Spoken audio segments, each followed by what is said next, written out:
The TV news reported an incredible event that will go down in history. The previously sent Apollo 11 landed on the moon.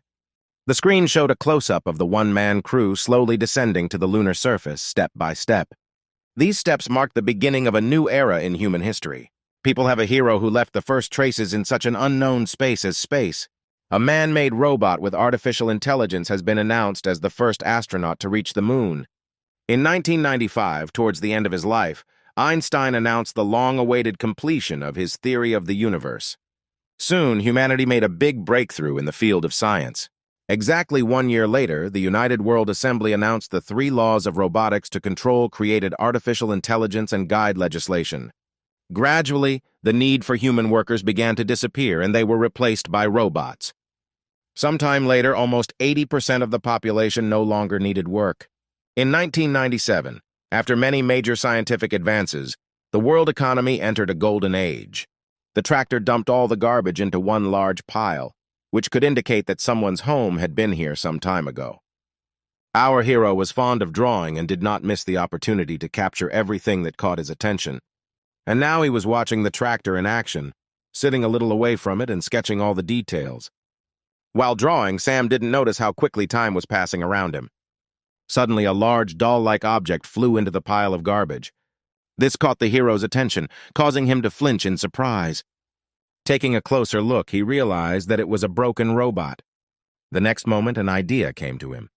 At the same time, in her laboratory, the woman was studying the news about a new virus that was sweeping all sectors of the world.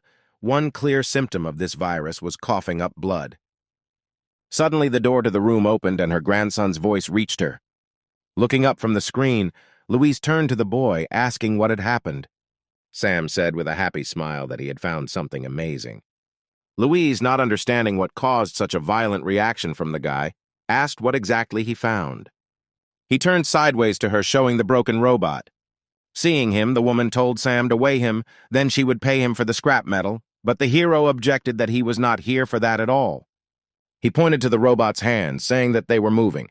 Afterwards, Louise came closer and, taking a closer look, said that she could give him more for a functioning power source, but Sam again objected, asking her to save this robot. The woman was very surprised by her grandson's request. He begged her to fulfill his request because she was good at fixing things. Taking out a new cigarette, Louise asked if he had money. The hero replied that he would never force his grandmother to work for free and pressed the button on the watch. After he displayed his score on the screen, Sam showed it to her, saying that it was all he had. She froze for a moment when she saw his balance. After giving him a slap on the head, she said that for 1,500 marks he wouldn't even buy a hamburger. A few days later, a head was attached to the robot and some non-functional parts were replaced. Sam came to inspect his robot after a long 3 days of waiting. He asked his grandmother what the robot had with a face. She replied that this part was the most expensive, and if he wanted to put on a different face, then let him pay for it himself. After her words, the guy again turned his attention to the robot, and having examined it more carefully, asked why all robots wear the same clothes. Louise replied that this is required by law in order to distinguish them from people. Suddenly, the robot's eyes began to glow. A couple of moments later, the robot girl began to slowly rise, which made our hero very happy. After looking around, the robot asked where she was, because she was sure that they had gotten rid of her earlier. The hero sat down opposite her and, taking her hand in his palms, said that he was very glad that she was alive. The robot looked at him for a couple of seconds and then asked if he was her new owner. The guy nodded and told her his name. When he asked her name, she didn't understand what the guy meant and gave her model number. Sam cocked his head to the side, saying it was too weird a name. Then he looked around. On the table, the hero noticed a package of chocolate. The next moment, he snapped his fingers, screaming that this was perfect. Then he turned to the robot and said that from now on he would call her Jane. Louise said that her work is finished and now the guy can take the robot and leave, because she has a lot of work left. After thanking her, the hero headed for the exit, saying that next time he will have enough money to buy a new face for Jane. The woman stood without turning around all this time, waiting until the door slammed on the other side. When Sam left, a suppressed cough broke out. After the attack passed, Louise saw that her entire palm was covered in blood. She realized that the symptoms of the virus had appeared and she didn't have much time left. Sam returned with Jane to his house. Having started to sort out the rubbish that had accumulated inside for quite a long time, she accidentally broke a plate. The hero looked away from the canvas and asked if everything was okay with the robot. She apologized and started cleaning up the pieces. The guy who stood up replied that she shouldn't worry about it because he found it in a landfill and it wasn't of much value. Having settled down next to her, Sam began to help her, and in the process asked Jane to call him something else and not master. She didn't have time to answer anything when she accidentally touched a mountain of rubbish behind her, after which everything fell to the floor. Sam just screamed that it was amazing. Inspecting the resulting mess, he said that he had long dreamed of cleaning it all up. Jane apologized to him, saying that her neural network parameters were damaged, so her motor functions were very limited. She was very upset that at the moment it would be very difficult for her to be useful for her master. The hero replied that everything was fine and nothing needed to be done for him. After his words, Jane approached him and quoted one of the laws, which states that a robot cannot allow people to get hurt due to its negligence. She explained that following this law, it is necessary to get rid of robots that are not able to help the owner for one reason or another. The guy looked at her in surprise when she told him to get rid of her if she stopped being useful to him. He scratched his head, saying that he had not studied these laws before. Afterwards, he asked for some time to think. A few minutes later, he got a great idea. The hero said that he wants to see Jane smile. She looked at him with confusion. The guy explained that now this is impossible because of her doll head. Then he translated the image from the clock, saying that he had a plan to implement his idea. Sam showed her an advertisement for an upcoming art competition in 3 months and told her that the grand prize would be enough to buy her a new face. After listening to him, Jane said that she was not able to smile. Even she would have a face suitable for this. The hero didn't let her finish, asking how she knew this if she hadn't even tried. He said he was looking forward to seeing her smile. Taking her hand, the hero smiled softly and said that he believed that Jane would succeed. Afterwards, he stood up and, stretching, asked if she had any ideas worthy of first place. She thought for a few seconds. A moment later, Jane spoke about his request earlier, informing him that one of the laws forbade her to address the owner by his name. Raising her head, she asked if Mr. Sam could address him. The guy smiled, answering that this option suits him. In the evening, they headed to the landfill together, collecting things that interested the hero. That night, they fell asleep together. The days passed by. Sometimes they visited Louise, helping her with the cleaning. In the evenings, Sam spent his time drawing, trying to draw something worthy of first place. Louise spent these days conducting her research, waiting for the disease to finally get the better of her. On one of these days, her grandson burst into her laboratory with joyful cries. Showing her his award for the competition, he said that he managed to take first place. The woman looked in surprise at the joyful boy. When he asked if he could now buy a new face for Jane, Louise just smiled. A week later, the robot's face was changed from a doll's to a human's. The hero was beside himself with joy. Looking at herself in the mirror, Jane assumed that some kind of mistake had occurred because her eyes and face shape looked strange, but Sam convinced her otherwise. He reminded her of his request earlier and asked her to try to smile. Jane had difficulty controlling her facial expressions and, squeezing out some distant semblance of a smile, asked if this was what the hero meant. The guy didn't know what to answer her and could only stand silently. When she tried a new expression, he admitted that it looked very creepy. A sudden cough behind him caught his attention, and Sam turned to Louise. Seeing that my grandmother sat down on the floor, holding her hand on the table, he asked what happened to her. Sam wanted to touch her, but the woman shouted at him to move away from her. The next moment, she stood up and said that she was just a little tired, so she needed to rest a little, and it was time for Sam to go back. The hero looked at her doubtfully. Afterwards, he went outside with Jane, saying that if she needed anything, she could call him at any time. Having said this, the guy slammed the door. Left alone, Louise slowly walked towards the mirror, struggling with new coughing attacks. She leaned her hand on the mirror, smearing her blood on it. Raising her head, the woman saw that her eyes had already begun to turn red. Walking along the village, Sam shared his worries about the health of Grandma Jane. She walked behind him and practiced her smile. Noticing her upset expression, he said that she did not need to rush and force herself to smile, because smiling is a natural reaction to some event. Jane replied that she did not quite understand what exactly the hero was trying to convey to her. Sam stopped when he heard that she couldn't understand the concept of a smile. He tried to explain everything to her in more detail. After listening to him, Jane asked to get rid of her because she could not obey the only order of her master and was breaking one of the laws. The guy looked at her in surprise when she said that she was just a pile of scrap metal, the existence of which was devoid of any meaning. The hero couldn't listen to it anymore. He shouted at her to shut up. With his head bowed, Sam told her to listen carefully to what he was about to tell her. When the robot heard that despite what the law dictates to them, her owner would never leave her, she was sincerely surprised. Saying this, the hero remembered his painful past. A few years ago, his mother packed her things and wanted to leave. He tried to stop her, but received only another resounding slap in the face. The boy lay with tears in his eyes and watched as his mother turned around and left somewhere forever. That day, he sat outside the door for a very long time, hoping not that she would change her mind and come back. Coming out of the memories, the hero looked into Jane's eyes, saying that he does not abandon his family members. Then he asked her to never say that about herself again. He folded his hands on his chest and added that if he heard again that he needed to get rid of her, he would be very offended. Stunned, Jane stood for several seconds before answering a word. Suddenly, Sam started bleeding from his nose. The robot girl, who did not expect this, watched this in surprise. A second later, she leaned towards her equally surprised master, asking what had happened. But Sam was unable to answer her due to a sudden bout of coughing up blood. He fell to his knees, coughing up blood.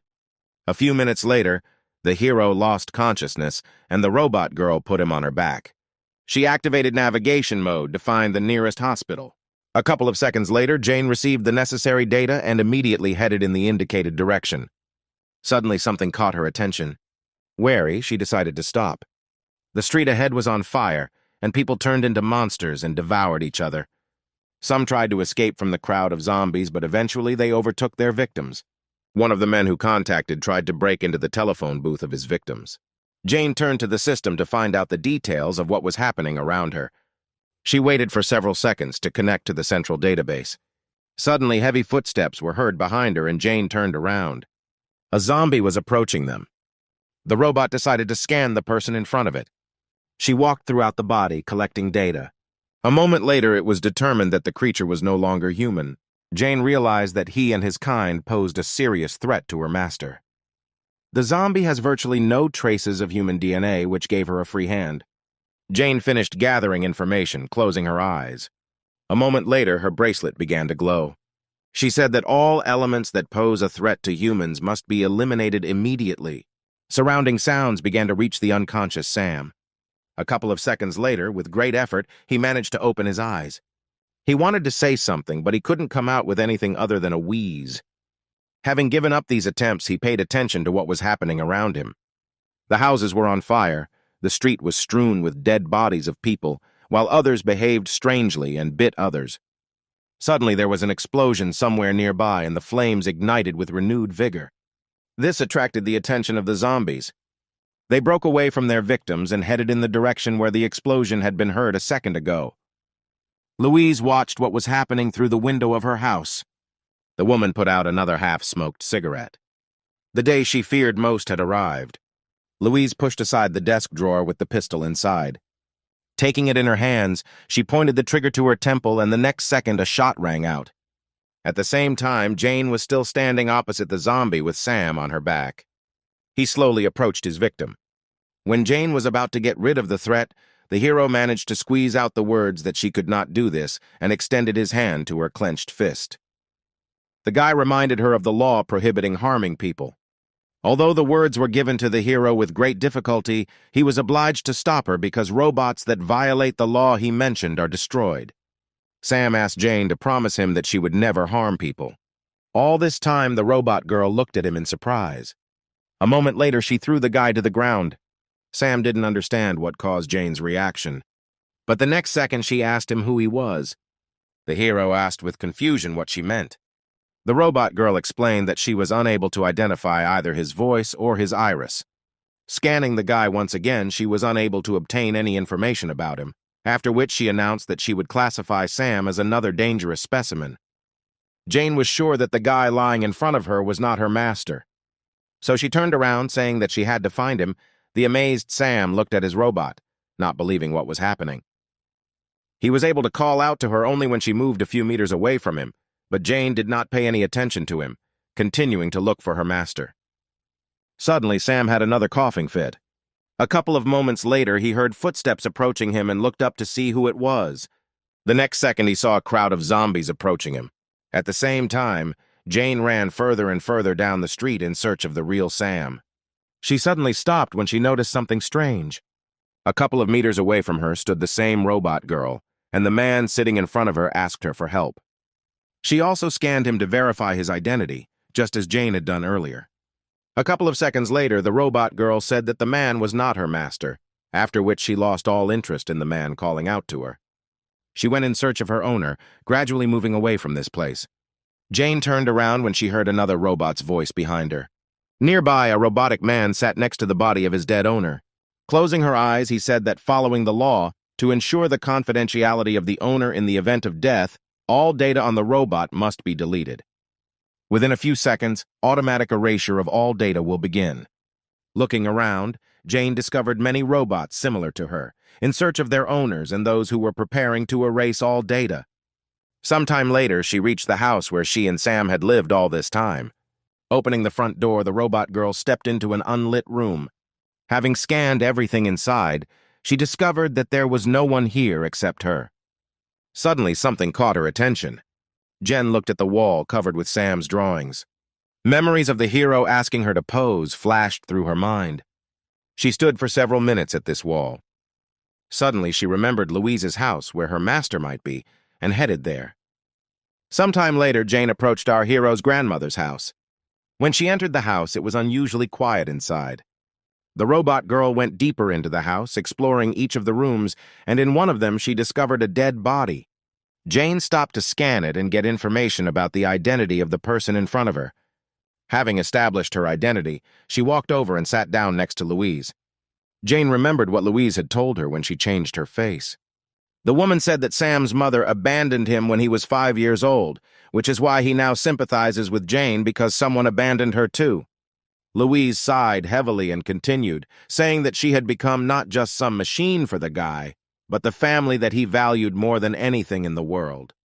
She then asked Jane to stay by Sam's side no matter how much he might change. The robot girl covered the dead body with a found sheet. After confirming Louise's death, she returned to searching for Sam. A minute later, she left the house thinking about possible options for her master's location. Jane stopped walking down the stairs. Several zombies were approaching her. When she turned around, intending to go in a different direction, the zombies immediately attacked her. She managed to dodge one of them. Jane decided to remove the obstacle. Gathering all the strength in her fist, she rushed at the zombies. But a guy suddenly jumped out and blocked her path. Jane scanned the man who stopped her, trying to determine his identity. The robot girl noticed that he had a biological signature similar to Sam's. Suddenly, the hero let out a roar. The guy tried to drive other zombies away from Jane in a similar way. His idea was a success, and a couple of moments later, the zombies turned around and headed in an unknown direction. Jane watched what was happening in surprise. At some point, the guy's growl became quieter, and small tremors began to break through his body. The hero desperately tried to pronounce the words while he still had the ability to control his own consciousness, which was gradually becoming clouded with fog. After several attempts, he managed to ask if Jane was okay. He slowly turned towards the wary robot girl, saying that he had something important to tell her. She scanned his voice and iris again, but received the same information as before. The man's identity was impossible to determine. Sam continued to approach her. He said that he wouldn't last long, so he had to have time to tell her. A few seconds later, he managed to take Jane's hand. After that, he said that the last 3 months that they spent together, he was truly happy, because he had a family. All this time, the robot carried out various checks to establish his identity. But they all gave Jane the same answer. Suddenly, Sam was overcome with weakness and fell to his knees, the robot supporting him by his arms, preventing his torso from collapsing to the ground. Jen recalled various moments and desperately tried to convince herself that the guy in front of her was not her master. but his words and attitude towards her were no different from the real Sam. At some point, unconsciously to herself, she began to cry. Sinking to the ground, Jane hugged the guy, recognizing him as her master. She called his name, expecting some kind of response. Her tears fell onto Sam's face. The robot girl lowered her head over his, asking him to look at her face. She wanted him to see her smile, which she finally got after so many attempts. But the hero did not have any reaction. The virus finally took over his body. The next moment he rose from Jane's lap and was about to bite her. She just watched the guy with tears frozen in her eyes. When he did bite her, Jen only squeezed Sam tighter in her arms. The guy tried to bite her hand but was defeated over and over again. Due to an unknown virus on this day, the world's population decreased by 70%. An alliance of governments around the world immediately formed an organization to combat this virus and ensure safety by identifying the root cause of its occurrence. After research by the World Health Organization, it was stated that the DNA structure of zombies is significantly different from the DNA of an ordinary person. When the infection rate increased significantly, and the government did nothing, people began demonstrating in front of the government building to demand a solution to the problem. Thus, more than 200 days have passed since the appearance of the virus, and the zombie ratio has exceeded 70% of the world's population. People could only believe that scientists would soon figure out a way to get rid of this disease. 230 days have passed since Sam was infected. Jane was checking out the necessary products at the checkout in the nearest store, which still had at least some food left. In the first 3 days, she heard on the news that the virus had spread throughout the world, but now that the network is turned off, she cannot find out news from outside. After putting the groceries into a bag, she thanked the former zombie salesman. He only let out an inarticulate wheeze. Jane assumed that other robots ceased functioning after losing their master, or they went somewhere else, continuing the search. In this village of robots, she was the only one left. She was tormented by questions about what the situation was in the outside world and whether there was a cure for this disease. Suddenly, she heard a scream behind her and turned around. A man she didn't know was running away from zombies.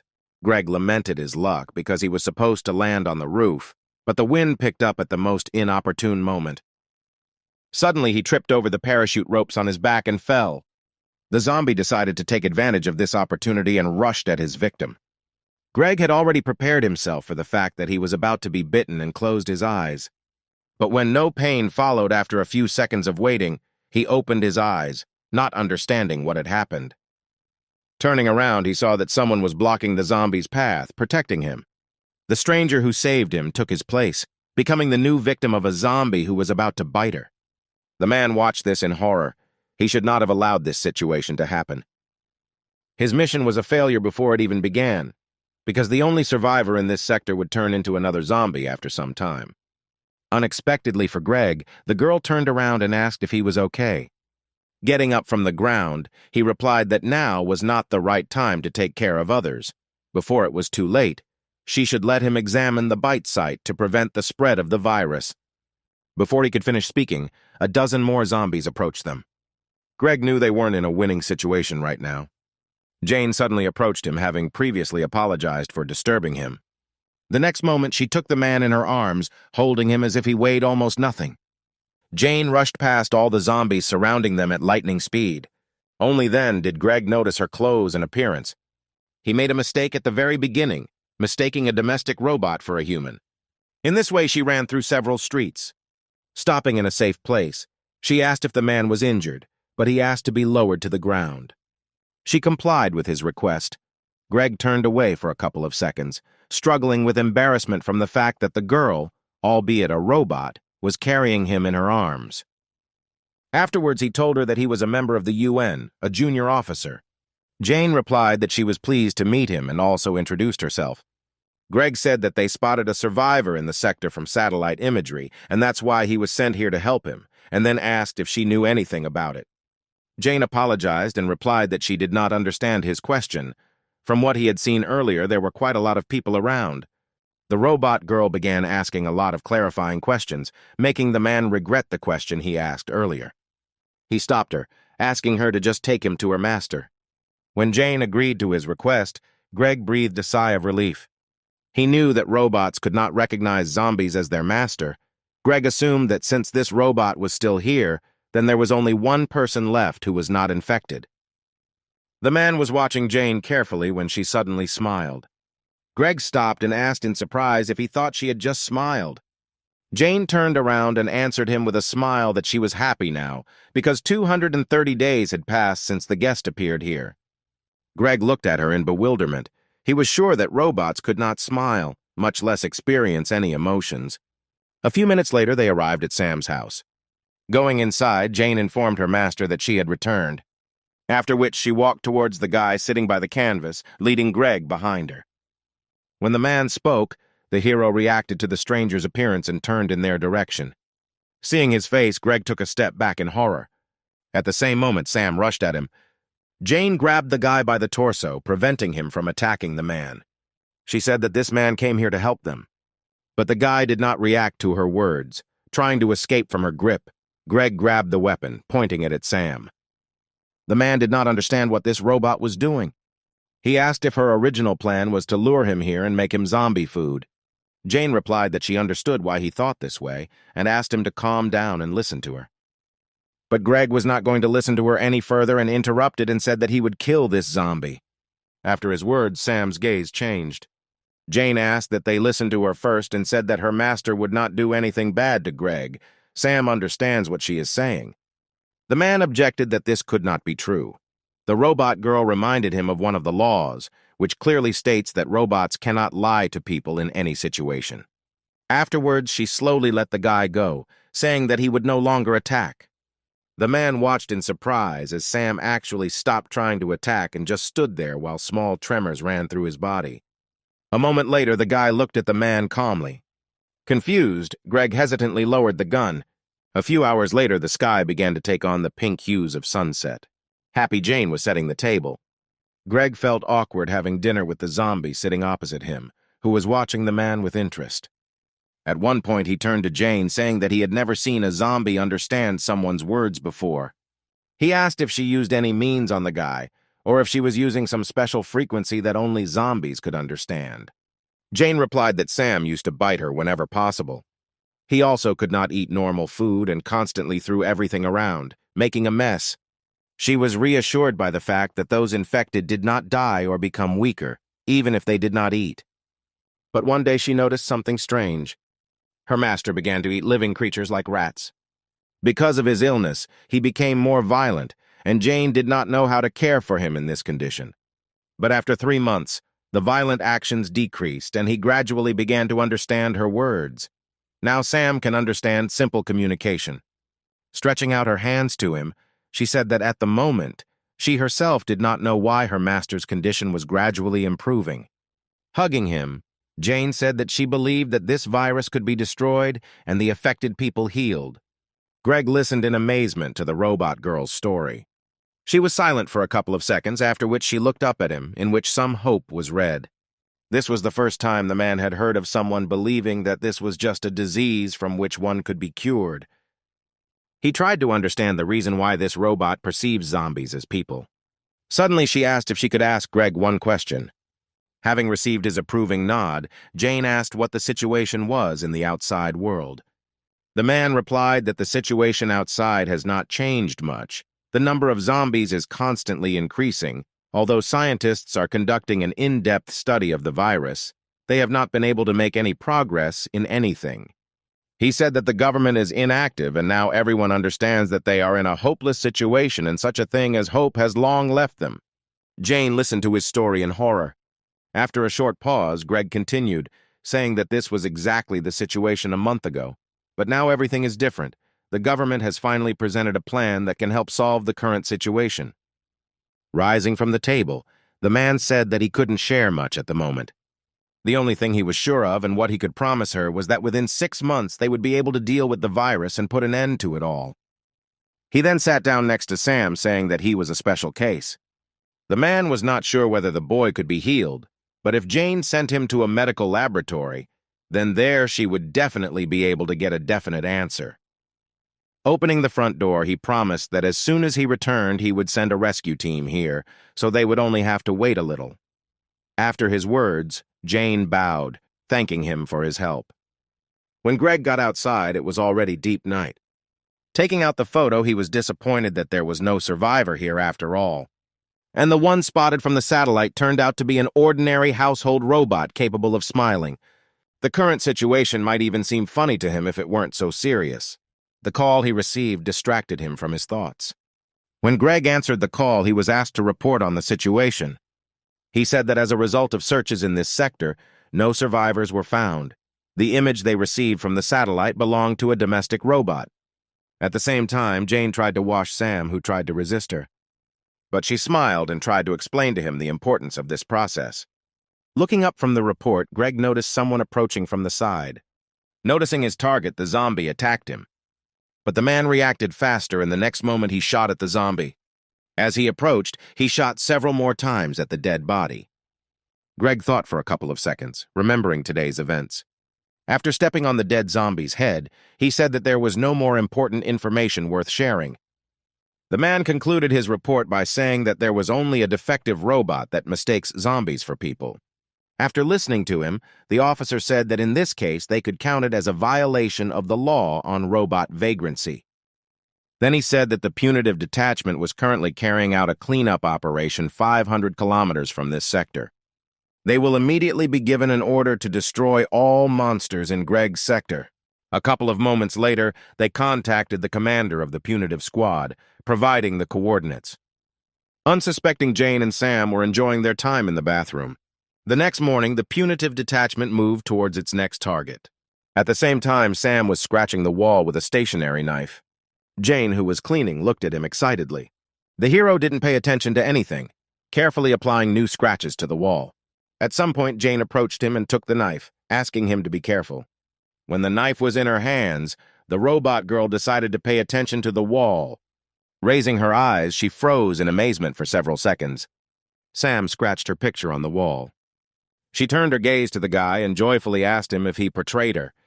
The hero nodded his head, confirming her guess. Jane looked at the image again with delight. Sometime later, she went to the store. While choosing various objects to draw, the robot girl beamed with happiness because her master had shown interest in something for the first time. It seemed to her that the damaged parts of the brain were beginning to recover, and the disease began to gradually recede. That is why, for the first time, she felt that she was flying home on the wings of happiness. She covered most of the distance by making long jumps. A sudden sound caught her attention. Raising her head up, Jane saw several planes flying past. She thought that this was the same rescue unit that Greg had told her about. But a moment later, scanning the passing plane, she realized that something was wrong. This model is clearly not used as a rescue aircraft. Her eyes widened in surprise as the realization dawned on Jane that they were being used for bombing. A couple of seconds later, the village was attacked and terrifying explosions were heard everywhere. Zombies burned alive in the flames that engulfed everything around them. Jane was thrown aside by the force of the explosion. She hit her face and fell to the ground. Slowly rising, the robot requested access to the database, trying to find out at least something about what was happening now. Sudden gunshots and zombie screams caught her attention, forcing her to turn around. What she saw made her freeze for several moments. Armed robots emerged from the raging flames. Jane recognized the model immediately. These robots have been manufactured for 12 years for the most dangerous military operations. She didn't understand why military robots were sent here, because there were only sick people here. Suddenly, they opened fire.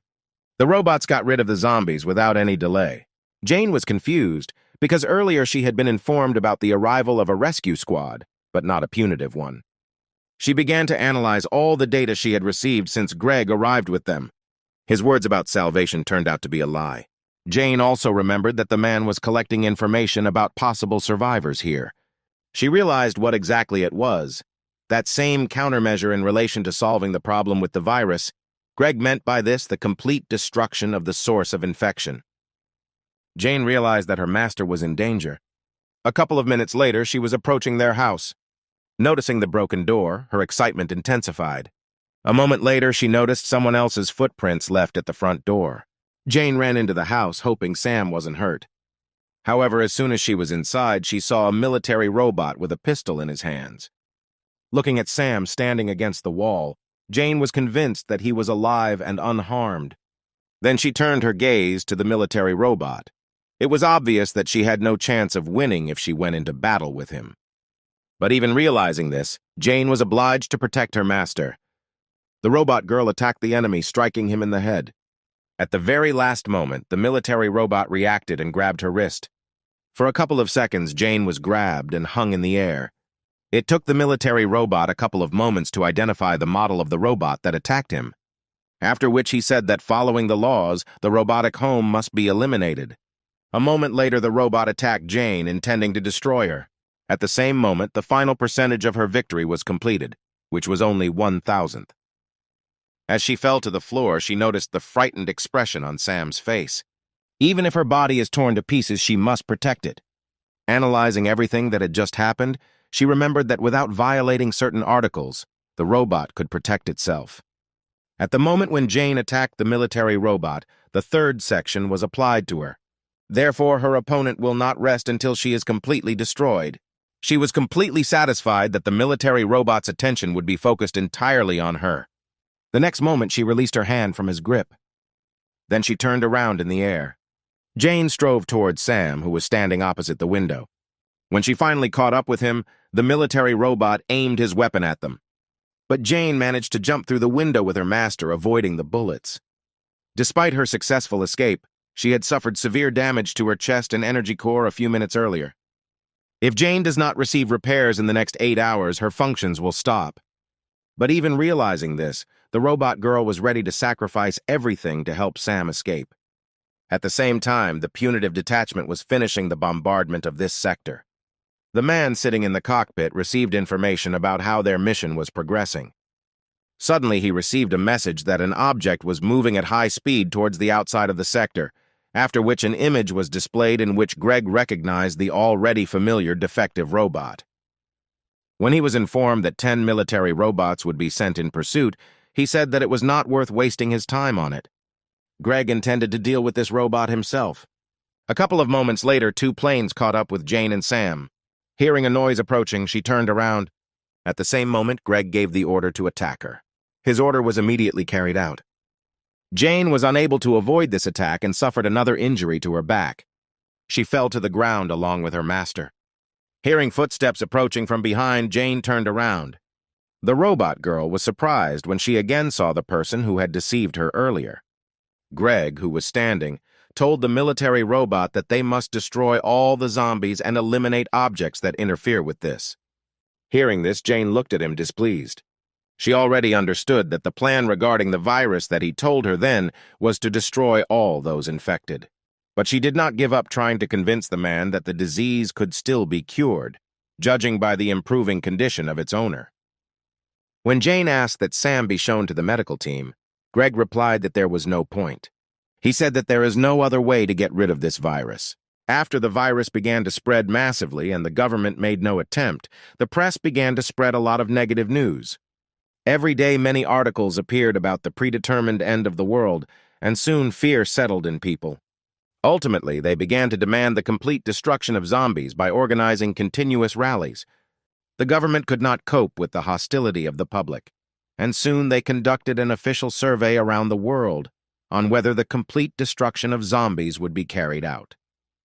According to the results, it was revealed that the overwhelming majority voted for destruction, which is why he does not have the right to leave Sam alive. She said that she still could not understand the reason for such cruelty. Covering the hero with herself, Jane said that the infected are people just like him. The robot girl didn't understand how people could treat others like that. Exhaling cigarette smoke, Greg asked who exactly she meant by people. Without waiting for an obvious answer from her, he said that no one perceives zombies as people. The man explained that these are only animals that spread a deadly disease. After his words, Jane looked at Sam doubtfully. Greg said that she should know about this better than them, because she is a robot. She looked at her master for a few seconds before answering that she really couldn't recognize Sam as a person. Taking the guy by the hand, she continued, saying that this is only a biological problem, but the fact that her owner remains himself does not change. When Jane said that Sam was still her family, he looked at her in surprise. She clearly remembered the words he had once said to her. Lost in her memories, Jane did not notice how the hand of the robot approaching her was slowly reaching out to her. The next moment, a powerful electric discharge ran through her. Greg threw away the half-smoked cigarette. He even felt a little sorry for this domestic robot. He was sure that she would not have met such an end if she had not been so blindly devoted to her master. It was just a false emotion that was put into her. Afterwards, he ordered the robots to continue the further operation. Having given instructions, the man turned around, heading towards his plane. The remaining military robot threw Jane's immobilized body aside and stood in front of Sam, pistol in hand. He aimed the weapon at the guy's head, intending to get rid of him. But he began to try to say something. The hero reached out to Jane, who was lying a couple of steps away from him. But she did not show any signs of life. At the same time, Jane's mind flashed back to Layla, telling her to remain family to Sam, no matter how much he would change in the future. She expected that they would face many difficulties in the future. That is why Layla gave her a special power with which Jane had to protect Sam. A few moments later, the robot girl received a notification that the update download was complete. After that, her body rose up and she was engulfed in a golden glow. This caught the attention of Greg, who had already decided that he was done with her. He barely had time to turn around when half the body of a military robot appeared at his feet. Jane managed to deal with the robot that attacked her in the blink of an eye. The stunned man stood there, trying to comprehend what exactly had just happened. The robot girl decided for herself that from now on, anyone who poses a threat to her master must be destroyed. The hero himself looked at her in surprise.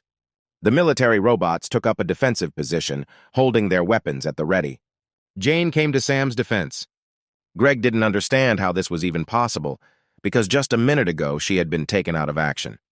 Looking at the robot lying in front of him, many questions appeared in his head one after another. Meanwhile, Jane unfastened one of the buttons on her suit. After the mechanism was activated, a protective dome surrounded the guy. When Sam began to panic, not understanding what had happened, she explained that this dome was intended to protect him, and he just needed to wait a little while she dealt with the enemies. Greg ordered the military robots to destroy Jane as quickly as possible. But not even a couple of seconds had passed before their heads were blown off. The shocked man did not even have time to understand what happened. Turning around, he saw Jane standing with the head of one of the military robots in her hand. He was amazed at her speed. Coming to his senses, he asked how this was possible. He couldn't understand how an ordinary robot got so many fighting skills. But she ignored his question, turning in the opposite direction. Then she ran in an unknown direction. According to the data that Jane received, it was established that there were several more squads of military zombies in the center. They have already destroyed almost half of the infected, and they have enough chances to become a threat to its owner. Jane was determined to incapacitate each of them. At some point, the military robot sensed someone approaching from behind and turned around. Jane blew off the head of one of them before the robots had time to react and began to attack her. The next moment, she knocked out another one with a kick. One military robot hid among the ruins and aimed at Jane from a safe distance. A moment later, there was a deafening explosion. The robot was confident that it had gotten rid of its target. Contrary to his expectations, Jane was already above him. She landed directly on him, thereby destroying the enemy's body. Greg at this time received endless messages about losses. He was shocked that an entire battalion was destroyed in 10 minutes by just one faulty house robot. Having gotten rid of all the military robots, Jane headed back to him. Greg commanded that the hangar administrator module be launched. The military, who had set up a camp nearby, received a message from their commander and unlocked hangar number 6. A robot of impressive size appeared from behind the open door, after which he was given an order to eliminate his target. Meanwhile, Jane rushed back to her master. Greg panicked when he noticed her approach. He shouted for the sent robot to hurry up. A couple of moments later, Jane's path was blocked by a new enemy. The man was glad that this robot arrived on time. Even if it is shameful for a robot of his level to fight with some domestic robot, but with his combat power, Greg will be able to get rid of Jane. At the same time, she studied the enemy, trying to discover weak points. The next moment, Jane struck him with a blow that caused his body to shatter into pieces. Greg was once again shocked by what happened. Not believing his eyes, he looked at what was left of the body of his best combat robot. He was brought out of his stupor by Jane's words that her mission was over and 116 robots had been eliminated. Now the man was looking at her in horror. When she started to approach, he shouted at her not to come near him. But seeing that Jane was not reacting to his words, he grabbed the gun. The next moment, Greg pointed the gun at Sam, hoping it would make her stop. But when this action had no effect, he voiced his intention to shoot the guy in the head. Jane just frowned, getting closer and closer with every step. Ultimately, Greg did shoot. But the barrier surrounding Sam did not allow the bullet to reach the guy, and the bullet flew in the opposite direction.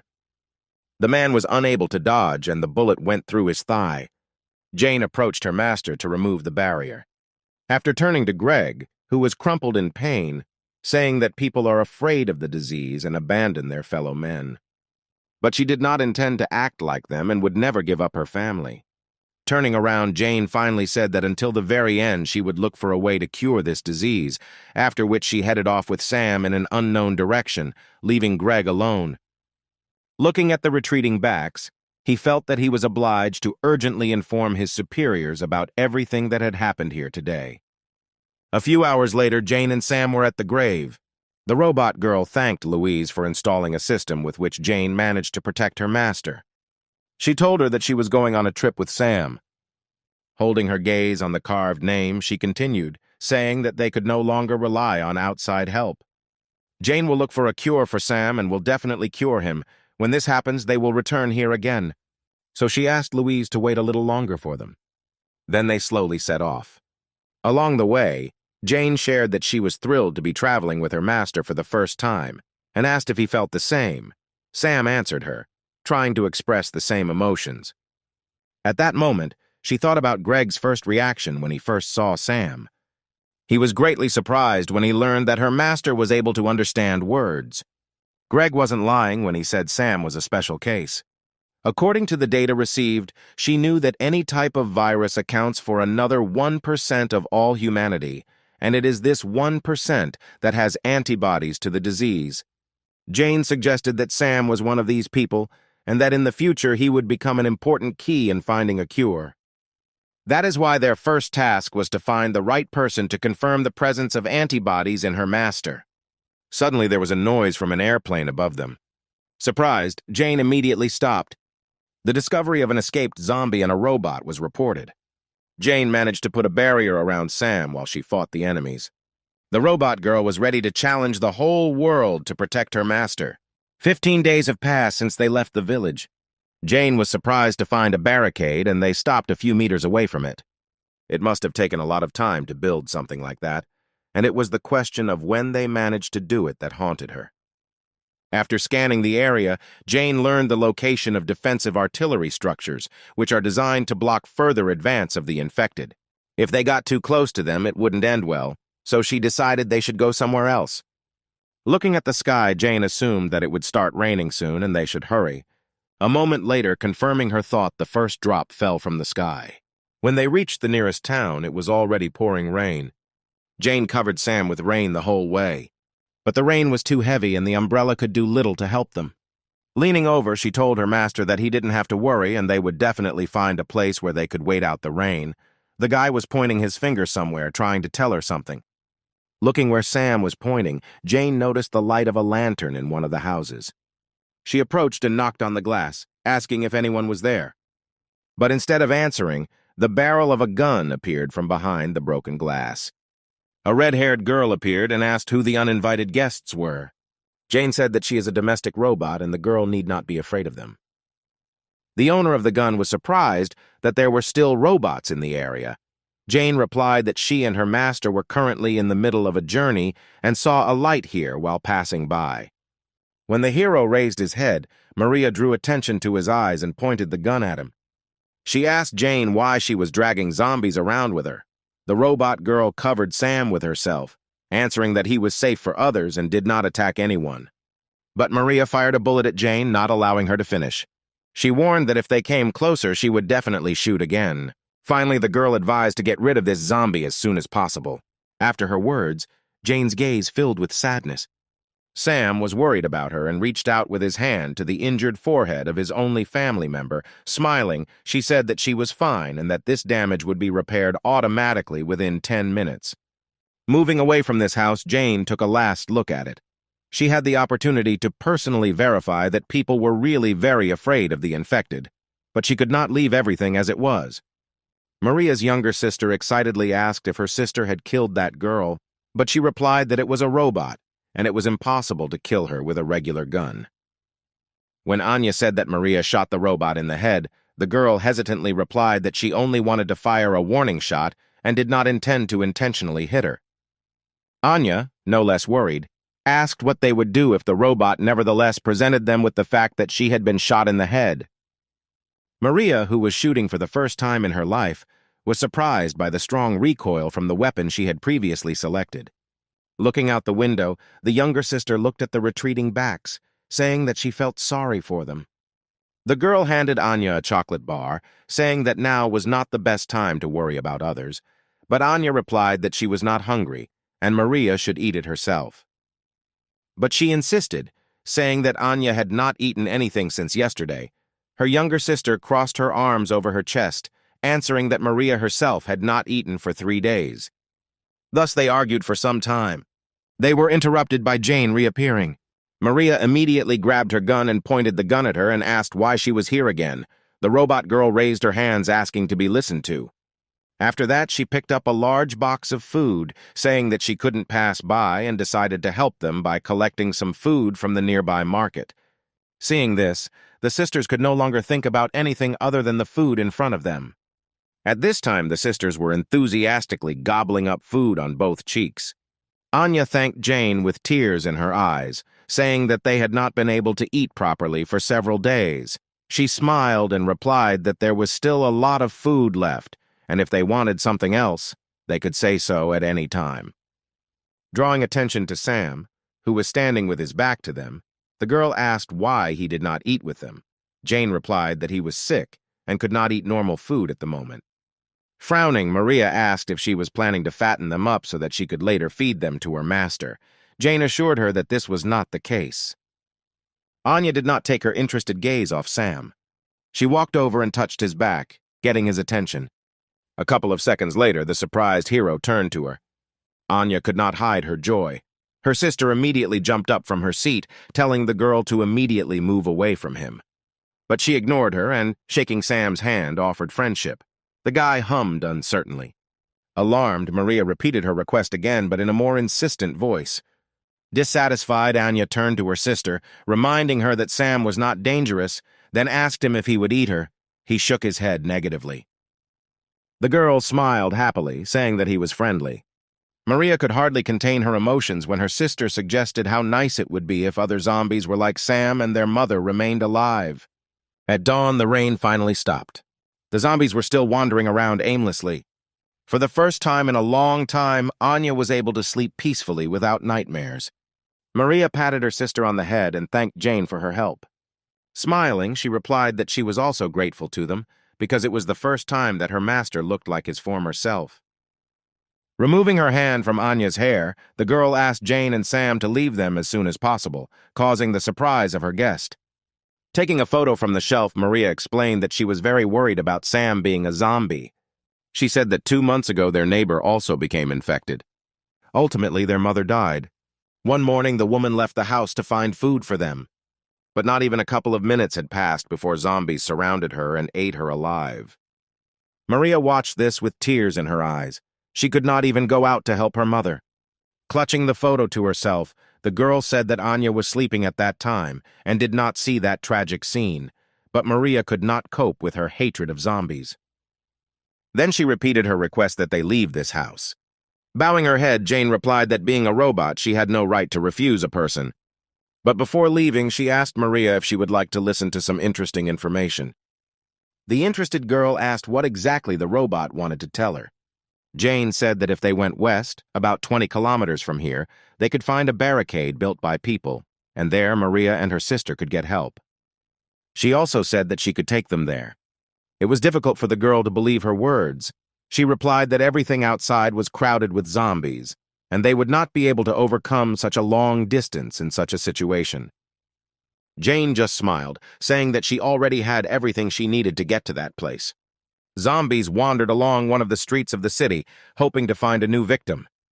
A sudden sound caught their attention and made them turn around. A moment later, a truck drove past them.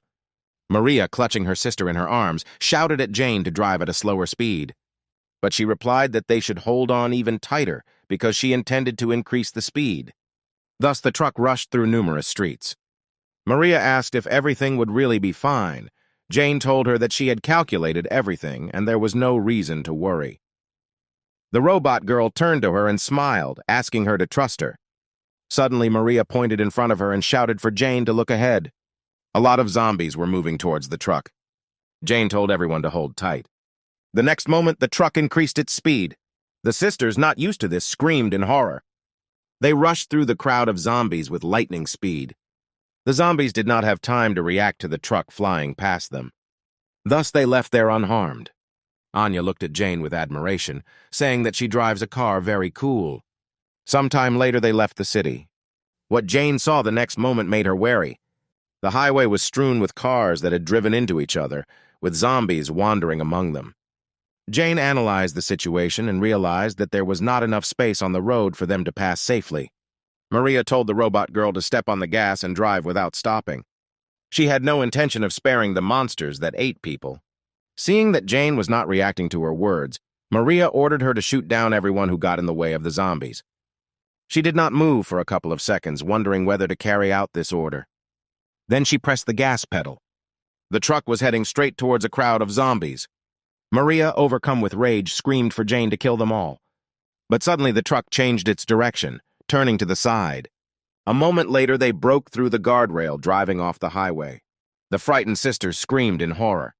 Jane moved along the lumpy surface, leading them further away from the zombies. Dissatisfied, Maria asked why she did not follow her order. Apologizing, the robot girl replied that she could not follow orders that violated established laws. She recalled that according to the first article of the first law, robots cannot harm humans. When Maria objected that zombies were no longer people, Jane replied that no matter how much they had changed, to her they were still people who needed help.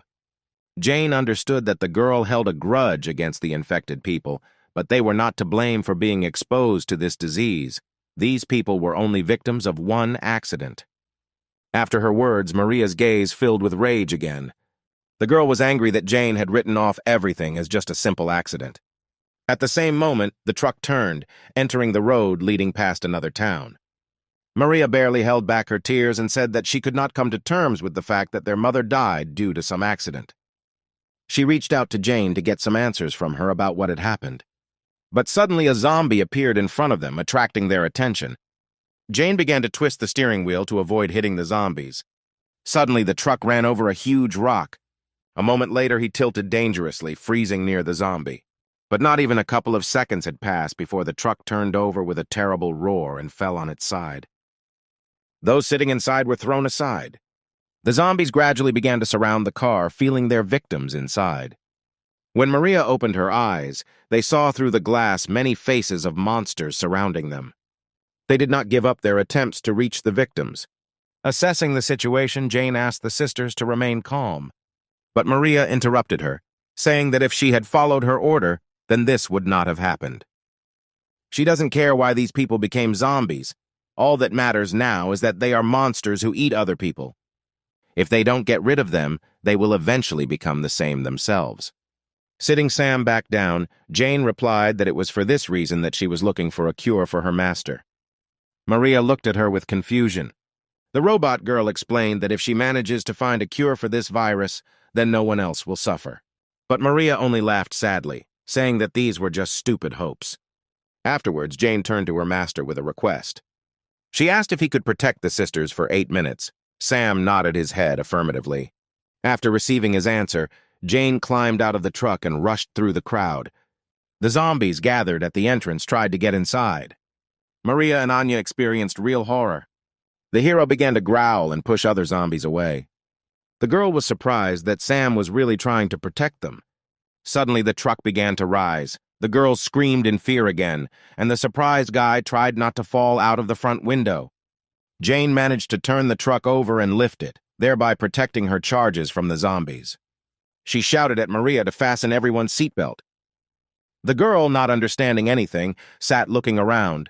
Anya quickly came to her senses and fulfilled Jane's request, fastening Sam. The next moment, the truck was thrown over the top. Anya looked out the window in surprise. The truck hovered in the air, covering a long distance. Jane followed them along the ground. When the truck began to descend, she jumped up towards the truck. A few seconds later, Jane caught up with the truck. She supported the truck, softening its landing. The girls screamed in horror again, feeling that they were starting to fall. Having touched the ground, Jane tried to brake, still holding the truck. A few seconds later, she finally managed to stop. At the same time, behind the walls of the barricade, people did not stop monitoring the situation around them. Having received an urgent report, one of the employees actively knocked on the door of his boss's office, waiting for permission to enter. A few moments later, the man gave permission to enter, without raising his head from the numerous documents that littered his desk. When Justin asked what was going on, he was informed about the received surveillance images. His hand froze, pen in hand, right above the document when he heard a truck approaching the barricade, which belonged to a survivor from the contaminated area. Putting his pen aside, Justin reached for his glasses to take them off. He was interested in this survivor he had just been informed about. Jane got behind the wheel again, and now they continued on their way without obstacles in the form of zombies. She broke the silence in the car by turning to Maria. She turned away when Jane asked if Maria was angry with her. But then she turned around and replied that they all almost died, and Jane should have warned about what she was going to do. Anya interrupted her sister and smiled and said that she enjoyed it, as if they were riding a roller coaster. A few minutes later, a barricade finally appeared in front of them. Jane told her sisters that they were almost to the point where they could help them. When Anya pointed to the wall and asked what it was, Maria replied that it was the place where the soldiers were who could protect them. She said the days of sitting cooped up, afraid to go outside, and sharing leftover food would finally end. Anya looked at her sister with delight, asking if she could go to school now. The girl smiled and nodded, answering that now they can live the same way as before. Suddenly, they ran over something that made an unpleasant squeaking sound. The next moment, the sisters saw a bright light. The truck hit a mine and flew into the air. Trying to think of a way out of the situation, Jane knocked down the door on her side. She managed to get out of the truck along with her master and two sisters before the vehicle hit the ground. Jane landed on the ground, preventing her charges from getting hurt. Afterwards, she excitedly asked if everything was okay. Maria replied that she was fine. She was only hurt a little. The robot girl realized that they had run into a hidden mine. She looked around, scanning the area around her, and saw many mines located throughout the area. A sudden scream distracted her from further inspection. Maria, with tears in her eyes, bent over her unconscious sister, asking her to wake up. Seeing this, Jane ran up to them. The girl asked her what they should do now, but she asked Maria not to shake Anya and let her examine the wounds. Metal fragments reached the girl's stomach, making the situation much more dangerous. Turning towards the structure, Jane said that she would try to contact the people at the barricade, because there should be a doctor there. As soon as she said this, a bullet flew a centimeter away from her. After that, they were told through loudspeakers that they should all leave. If they dared to come closer, fire would be opened.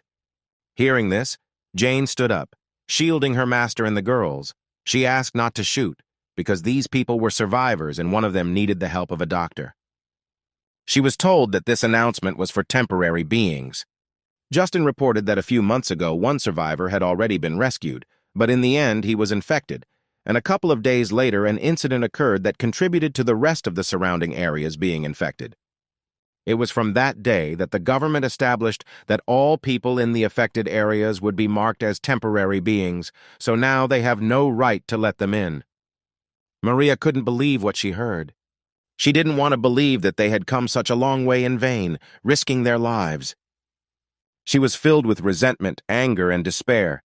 Suddenly, she screamed for them to be let in, because it was too inhumane to do this to them.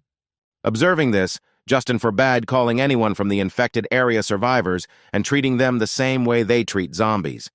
If they approached, it was ordered to open fire immediately. Suddenly, he was informed that a large number of zombies were approaching the barricade. Zombies flocked to the sound of an exploding mine that attracted them. It was established that they came from neighboring sectors. Justin immediately ordered everyone to take up fighting positions and be ready to fight. At the same time, Sam and Jane turned towards the approaching zombies. What was happening was completely beyond Jane's calculations. She could not believe that the soldiers would really leave them like that. Having regained her composure, she turned to Maria, saying that they needed to get out of here as soon as possible.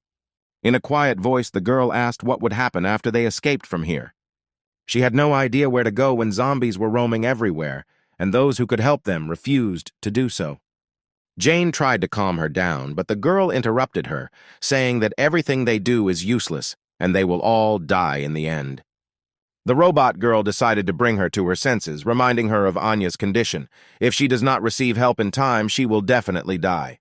Hearing her name, the girl turned her head towards Jane, who was speaking. The zombie got dangerously close to her, but she did not notice this, expecting at least some reaction from Maria to her words. When two more zombies appeared behind her, Sam ran up to Jane, pushing them back. The robot girl shouted to Maria that she and her master would detain the zombies, so she should take her sister and run. Anya's eyes gradually lost their shine, but she looked at only one point. Suddenly, she asked her sister to turn around and look ahead. Maria hesitantly turned her head, looking where her sister was looking. The next moment, she froze in shock. Among the crowd of zombies, the girl saw her mother. Maria could not believe that in front of her was really her mother, who died before her eyes on that ill-fated day. The sisters froze, looking only at the figure approaching them. Suddenly, Anya smiled, saying that their mother had finally returned to pick them up. Overjoyed, the girl slowly rose to her feet. Maria came to her senses only when her sister headed towards the zombies. She screamed, trying to stop her, but Anya did not hear her and slowly walked into the deadly arms of her mother. She was really happy to see her mother, whom she had missed so much all this time. The girl did not see her as a threat until recently. Even when the woman bared her sharpened teeth, leaning towards her neck, Maria screamed with all her might for her sister to leave there, realizing the danger looming over her. But it was too late, because the next moment their mother's teeth closed on Anya's neck, digging deep into her body. Seeing this, Maria, overcome with horror, jumped up from her seat and ran to her sister. At this moment, Jane turned her attention away from the zombie, looking back towards her sisters. She saw several more zombies approaching Anna. Jane immediately rushed to the girl's aid. A couple of seconds later, she was already holding back the pressure of the infected, who were attracted by the smell of blood while Maria approached her sister. Kneeling down next to her mother, the girl tried to pull her away from Anya. She hoped that the woman would hear her words and stop. The girl tried to explain to her that now her own daughter was in front of her. But seeing that there was no reaction to her words, Maria broke into a scream and, with tears in her eyes, begged her to stop. But her mother only began to bite into Anya's neck more furiously. At that moment, the girl realized that by trying to reach her mother, she was only wasting time. Maria reached for the gun, which was not far from her. After that, she pointed the weapon at the woman's head. The girl screamed with tears in her eyes for you to go away. Other zombies were once again defeated in their attempts to reach their victims. Jane and Sam couldn't let them get to Anya and Maria. Suddenly, she heard Maria's screams. Turning around, Jane found a terrible scene. She saw Maria pointing a gun at her own mother, threatening to shoot if she didn't leave. At the same time, Justin was informed about the successful preparations for the attack. A couple of moments later, one of the girls told him that everyone was only waiting for his order. Justin watched what was happening and said that they needed to wait a little longer. He was interested in how the current situation would end. Maria's attention was attracted by Anya, who said that their mother had finally returned. But she replied that now it was not their mother, but a monster devouring people. Anya did not hear her sister's words, saying that she no longer hoped to ever see her again. Maria listened to her sister in bewilderment. When Anya turned to her sister, one of her eyes changed color to red, and red marks were spreading across her body. The girl seemed surprised to hear Anya say that despite everything, their mother was not a monster. She remembered Jane's words that all those infected were only victims of the current situation. Then Maria herself answered her that if they did not get rid of the zombies, they themselves would die. But Jane, no matter what, did not intend to give up trying to find a cure. Having rethought everything that had happened, the girl could not hold back her tears. She threw the weapon aside. After that, the girl called Jane and Sam. When the robot girl holding back the zombies turned around, Maria asked if she still intended to continue searching for a cure if Jane managed to find one. Then the girl asked to cure her family one day. Then she knelt down and hugged her sister and mother. Jane looked at this picture with sadness. A moment later, she promised that she would definitely heal them. Maria just looked at her gratefully and nodded. By this point, the virus had completely seized control of Anya's body. The girl reached for her sister's neck, intending to bite her. But at that very second, they were attacked from the barricade. Jane watched this, not having time to understand what had just happened. At the same time, the military reported that most of the zombies were within range of their weapons. A moment later, all the cannons installed around the perimeter were aimed at the crowd of zombies. At Justin's command, fire was opened and many zombies were hit. Sam dropped to his knees and, screaming, reached for the place where Maria and Anya had been a few seconds ago. The hero could not accept that his friends were destroyed in such a cruel way. Suddenly, Jane's protective dome appeared in front of him. The guy looked at her in surprise. He watched as she stepped forward, standing in the midst of many explosions from gunfire. Suddenly, one of the cannons aimed at her. At the same time, in the command center, Justin gave orders to his subordinates. He considered himself extremely lucky that these children had come to them, dragging a whole crowd of zombies with them, providing the perfect opportunity to get rid of them all in one fell swoop. The man suggested that at this rate, this area could be cleared much faster than they expected. Suddenly, alarms rang throughout the command center, and the color of the lights changed to a dull red. Justin asked what caused the alarm to activate, but the exact reason was not determined. A couple of moments later, he was informed that a very strong release of energy had occurred on the front line. The man asked to show him the camera footage. An image was immediately displayed on the screen, informing them that something was approaching them at great speed. By enlarging the image, everyone saw that it was just a domestic robot.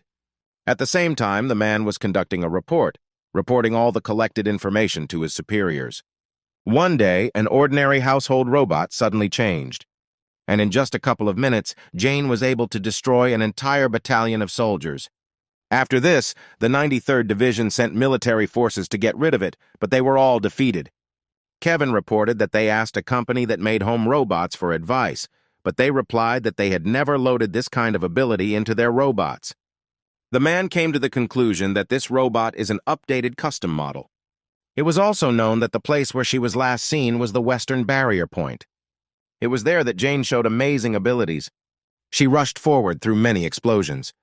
Justin watched this in bewilderment, not understanding what this robot was doing. Suddenly, she began to gather all her strength into her fist.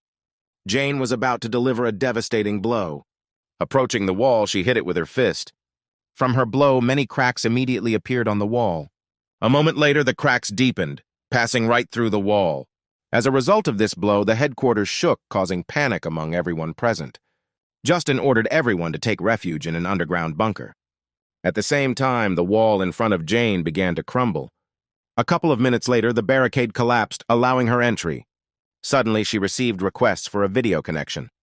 After accepting the request, an image of an angry Justin appeared. He said that this barrier was the largest line of defense protecting the western region of the European district, and then asked Jane if she realized what its destruction would lead to. Without waiting for her answer, the man said that with such actions, she would put millions of people's lives in danger. Since this fact was a clear violation of the robot law, Justin ordered her to immediately switch off and stop functioning. But she replied that, like people, she simply protects what is valuable to her. Jane was determined to protect her master, even if she had to resort to such violations. Having said this, she ended the call and the image of the man disappeared. Afterwards, Jane approached her master to remove the protective dome. Helping him up, she told him they needed to move on.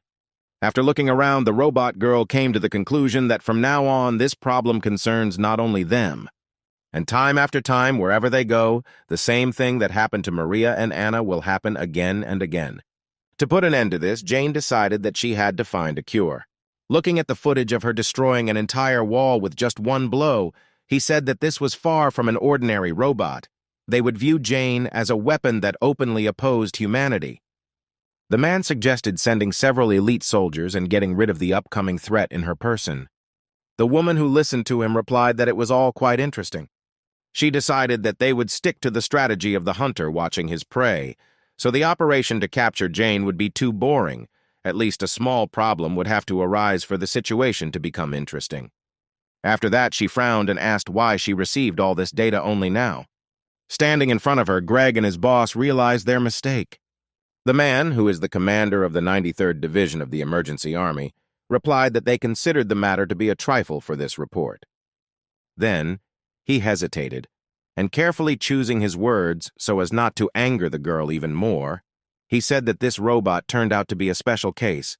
After the situation had cleared up a little, they were going to provide a report, but were late due to scrupulousness. Listening to him, the girl raised her index finger. The next moment, Kevin received a bullet in the head. The shooter, Justin, said that the man missed his chance to survive. He hid because he was ashamed of being wounded by an ordinary house robot. If Kevin had immediately admitted this, he would only have received a demotion. Rising from her seat, Katarina said that this is only a problem for the military. If there are any problems, they should only think about the solution and not be busy, leaving the problems unnoticed. But she did not intend to tolerate their inaction any longer. Justin turned to her, asking what they should do with the sensational robot. She waved him off, answering that he should leave everything as it was for now. She didn't care about some kind of pile of scrap metal there. She then turned her attention to Greg, asking if he was the operational commander in the 315th sector. The excited man replied that he was an intelligence officer of the 93rd Division. She was interested in his words when he said that immediately after that incident he reported this to the commander, but he said that it was a disgrace to their honor, and they should deal with this robot on their own. Interrupting him, Katarina lifted his chin, saying that Greg's face was too reserved, although his hair was a little messy. Afterwards, she displayed an image on the screen with a guy and a robot already familiar to him, and ordered him to tell about everything in detail that he managed to find out about this couple last time. Katarina placed special emphasis on Sam. She was interested in this boy, who, although he was a zombie, behaved completely differently than his other relatives. After many days, Jane continued to search for information about a medicine that could cure the infected. But no matter how much she searched, the information she needed related to this virus was nowhere to be found. One day she found one of the articles, the content of which she found difficult to believe. Currently, he and Sam were moving through the forest to their next destination. Jane helped wash her master. But he, as usual, actively resisted this process. She asked him not to twitch because they found the river after many difficulties, and he must at least wash himself. Jane couldn't understand why Sam began to hate water so much after he became infected. After they broke through the barricade, about 20 days passed. They immediately went to the medical district to find a doctor who specialized in this virus, but it was completely turned into ruins. After that, they went on a search to another sector of the CDC to find at least some information, but here Jane could not find any records related to the virus. She checked all the archives of the center, but there was no information left there. Jane assumed that someone had deliberately deleted all important data. Now she didn't know what exactly she needed to do. Having washed her master with difficulty, Jane collected her things and finally looked around. She noticed that after the disease appeared, the environment became better. Suddenly, her attention was caught by something flashing in the water. She did not understand why the water in the stream became cloudy. Turning her attention to the opposite bank, Jane noticed that someone was caressing clothes here. Taking a closer look, she noticed that it was a girl in a uniform resembling a medic. Erica noticed someone's presence. She looked up and saw Jane and Sam. At the same moment, she managed to confirm the model of the stranger. She established that this girl was a medical care robot. She also examined the uninvited guests carefully.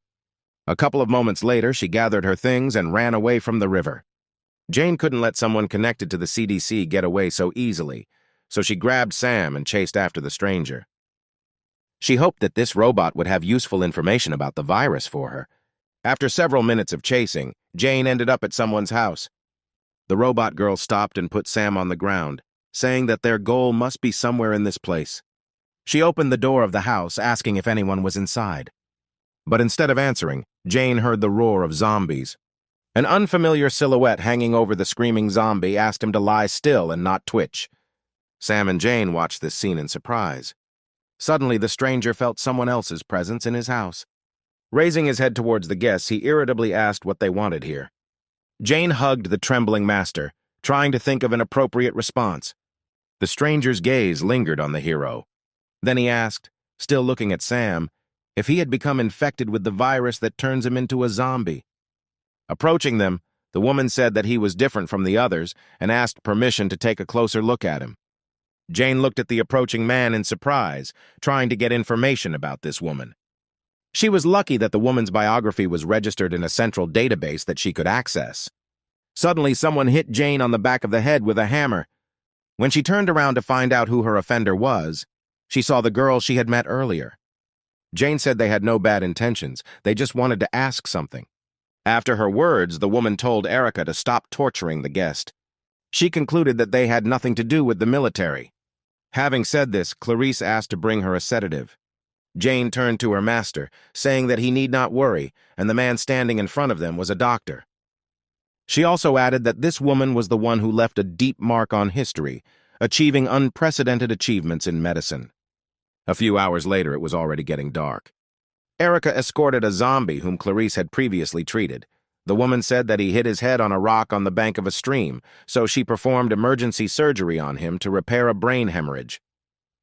The woman complained that due to the lack of antibiotics, she could not perform full-fledged operations, but since he was infected with a virus, he would survive without any medications.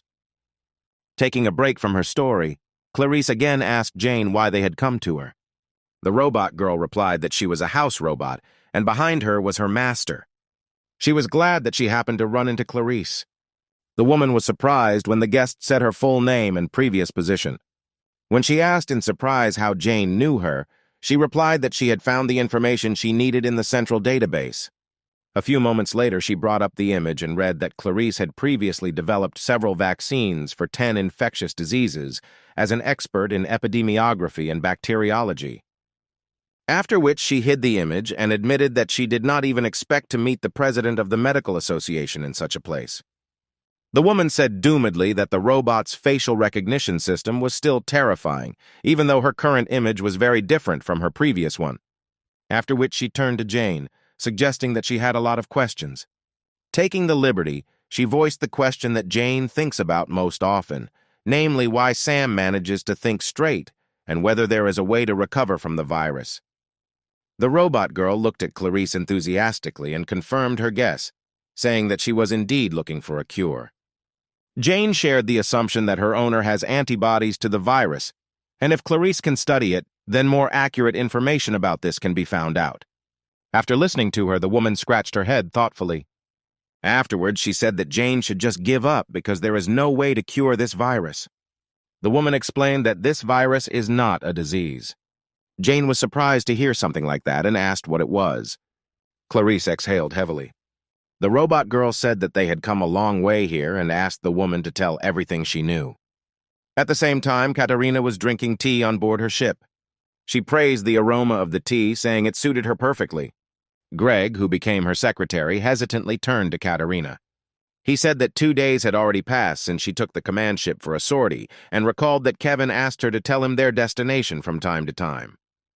When the girl asked what the point of their appointment was if they couldn't enjoy a cup of tea without looking back, Greg asked what they would do if she was reprimanded. Katerina exhaled tiredly and said that he was saying very strange things after she saved Greg from being shot. Then she took off her glasses and looked at him irritably, asking a question about who, in his opinion, would dare to reprimand her. Then she exhaled and asked her to tell Kevin to just be on guard until he received his orders. Suddenly, she saw something in the glasses that caught her attention. Looking closer, she saw the same robot girl and her owner in the company of Clarice. Katerina was glad that they had finally made contact. At the same time, Clarice talked about how the virus is not a disease, but an evolution. Surprised, Jane asked what this was supposed to mean. The woman replied that it was similar to how a monkey evolved into a human. She explained that initially evolution would have taken 250,000 years, but now, due to some external interference, people are in a state of rapid development. Unreasonable aggression, loss of sanity, and increased physical capabilities are a few distinctive characteristics that appear only in the infected. But the most remarkable characteristic among all is that the infected can survive even without food.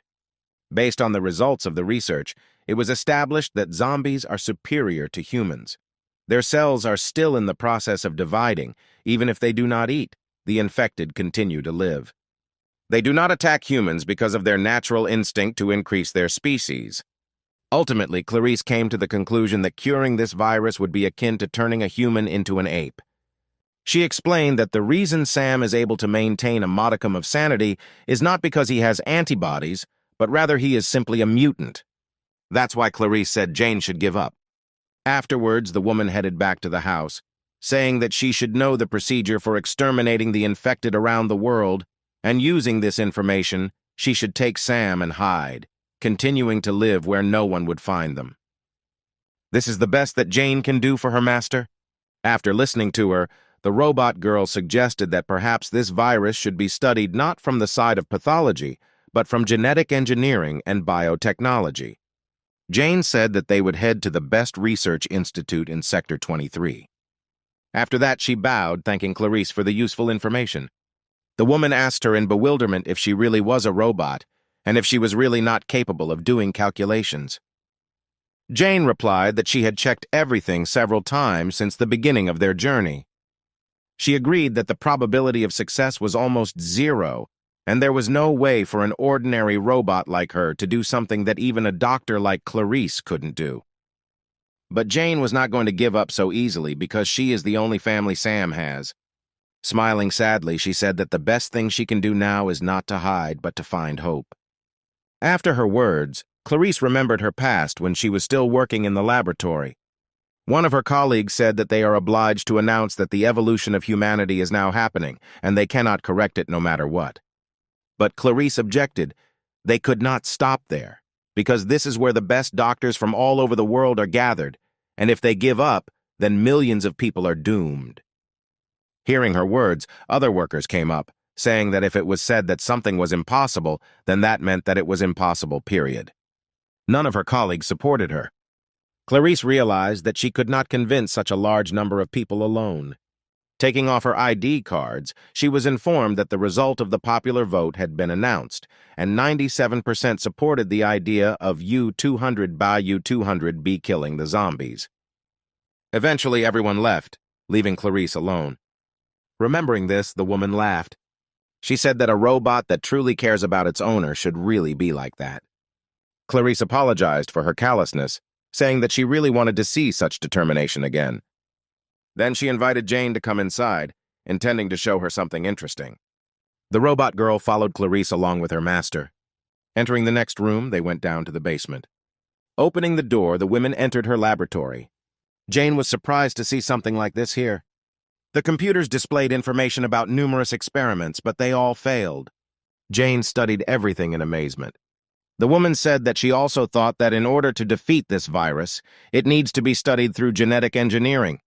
She was not sure whether it was possible to change the genetic factor, but if she managed to revive the stopped brain using genetic treatment, then it would be possible to restore intelligence to the infected.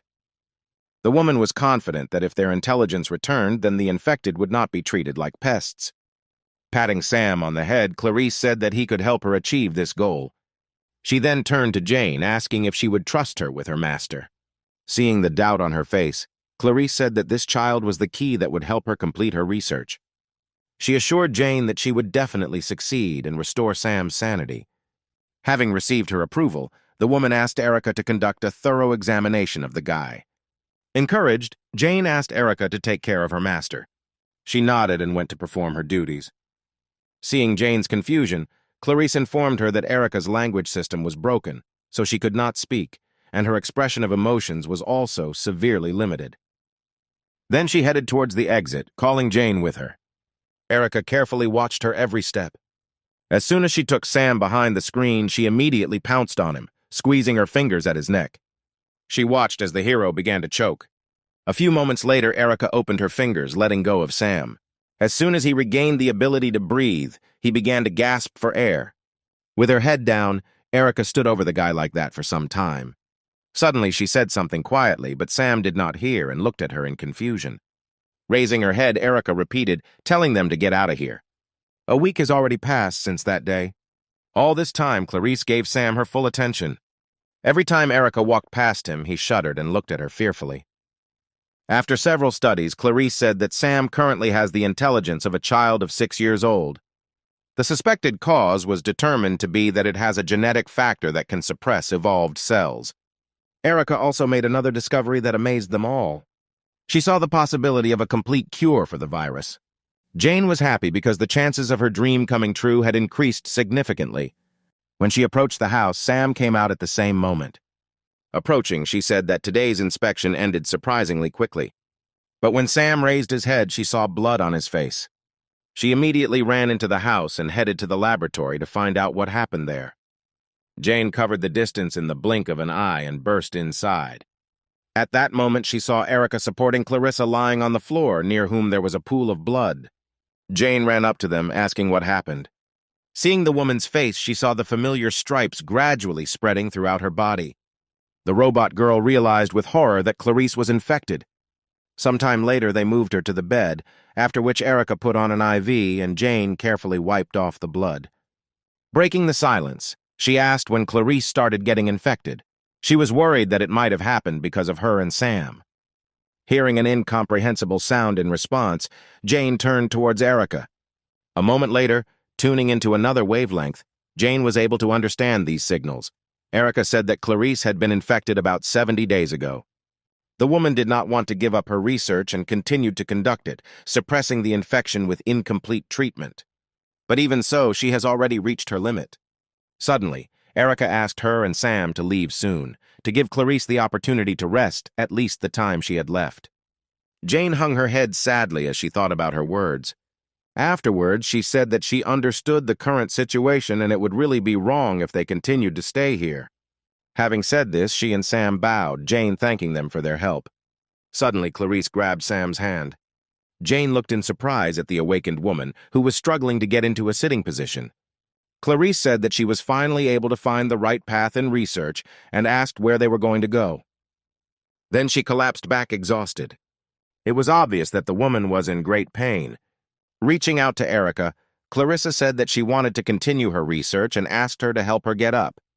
But she did not budge. The woman repeated her request again, but more demandingly.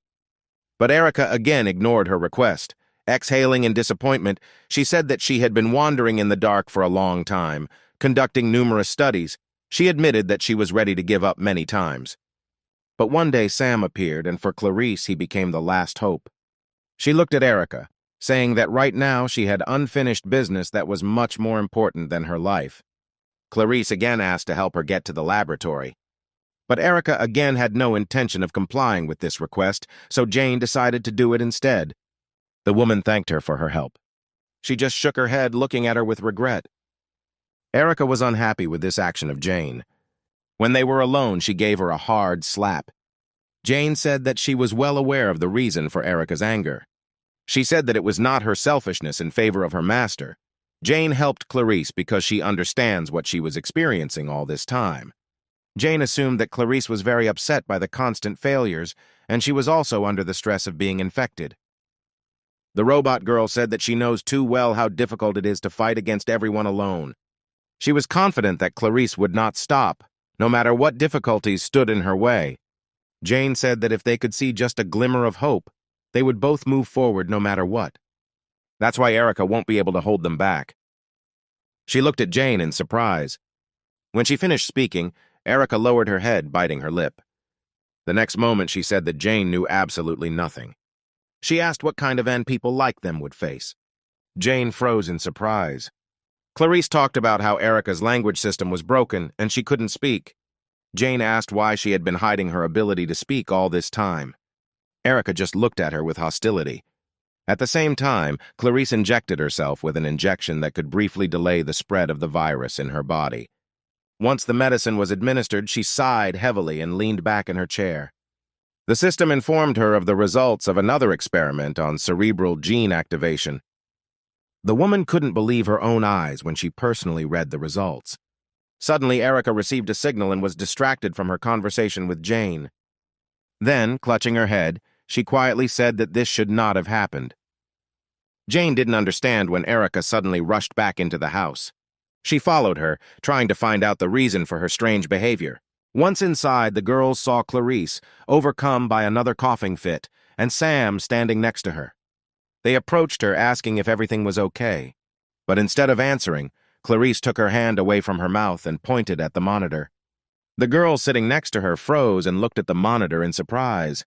The last experiment carried out was successful. Jane was incredibly happy because she had a chance to heal her master. Eliza was also amazed that Clarice still managed to accomplish what had recently seemed impossible. The woman looked at Sam, saying that all the answers to what was happening were in him. She thanked him. Then she said that her time was coming to an end.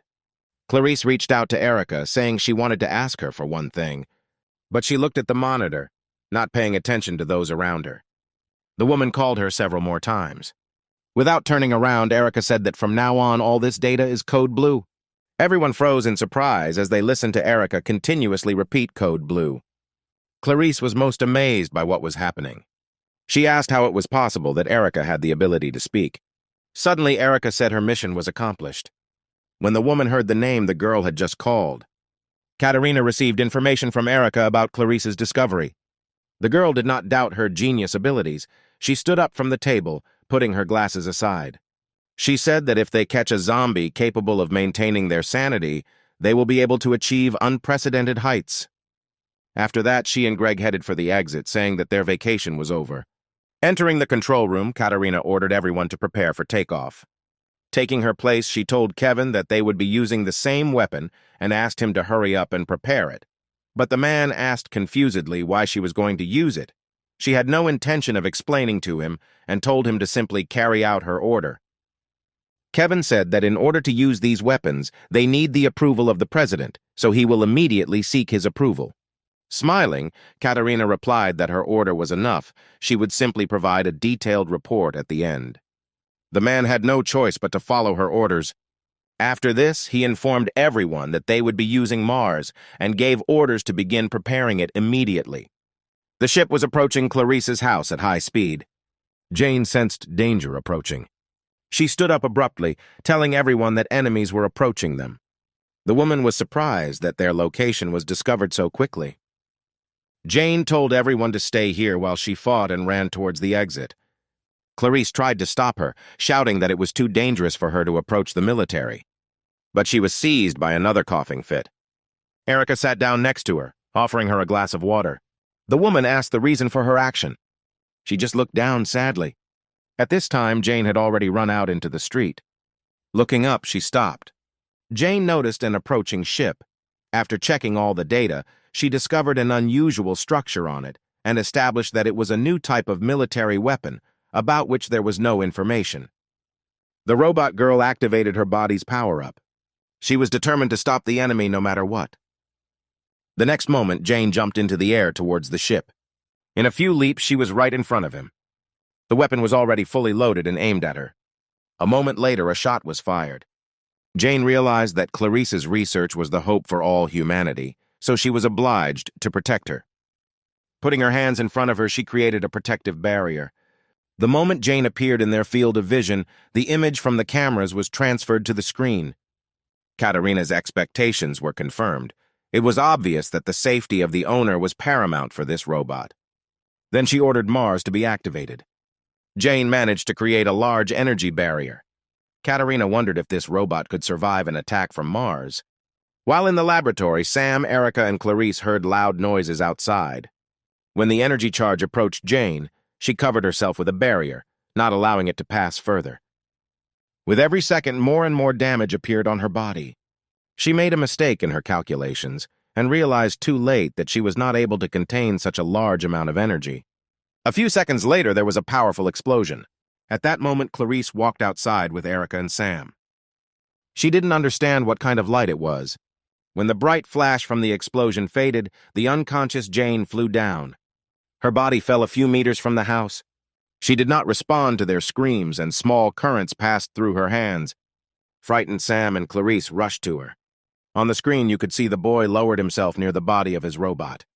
Kevin couldn't understand how an ordinary robot managed to stop a bomb that could destroy an entire mountain belt. Getting up from her seat, Katerina said that all robots are designed the same way as super soldiers. The girl suggested that today they could get more useful information. Turning to Kevin, she said that the most important skill of a commander is accuracy in assessing enemy capabilities. Then she ordered the hatch to be opened because they were going down. At the same time, Clarice and Sam sat next to Jane's motionless body, hoping to get at least some reaction from her to their voices. Suddenly, a huge shadow loomed over them. Clarice looked up to see what it was. The enemy ship stopped directly above their small group. Suddenly, the mechanism activated. A few moments later, a cabin containing military personnel descended. Clarice froze in surprise when she saw a familiar face there. As she descended, Katerina did not take her eyes off the woman. As soon as the cabin reached the ground, the doors opened, letting the girl, accompanied by military robots, out.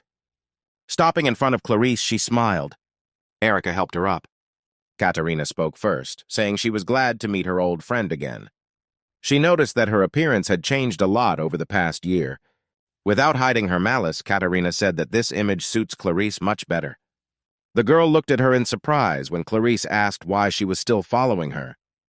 Katerina replied that being the commander-in-chief is not easy.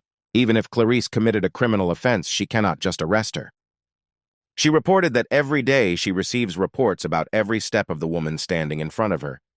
After listing some of Clarice's most significant moments during this time, Katerina paused before continuing. She even knew the reason why the research laboratory was destroyed. When the government learned of the confidential information that this laboratory had obtained regarding the virus, it had to be destroyed. From the day Clarice received her scar in that dilapidated building, she was always on Katerina's gun. The woman understood what she meant. Freeing her hand from Erica's fingers, she asked why she betrayed her. Erica responded that the word treason doesn't really apply to this situation because she is property that belonged to the government from the very beginning.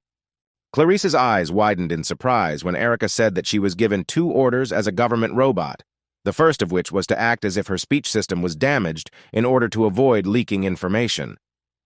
And the second order was that she needed to deliver an infected person who could control his mind at least partially. Clarice couldn't believe that this really happened. Having finished her story, Erica headed towards Katerina. The coughing fit again overtook the woman. Hearing this, Erica turned around looking at her regretfully. But she did not dare to approach and turned away.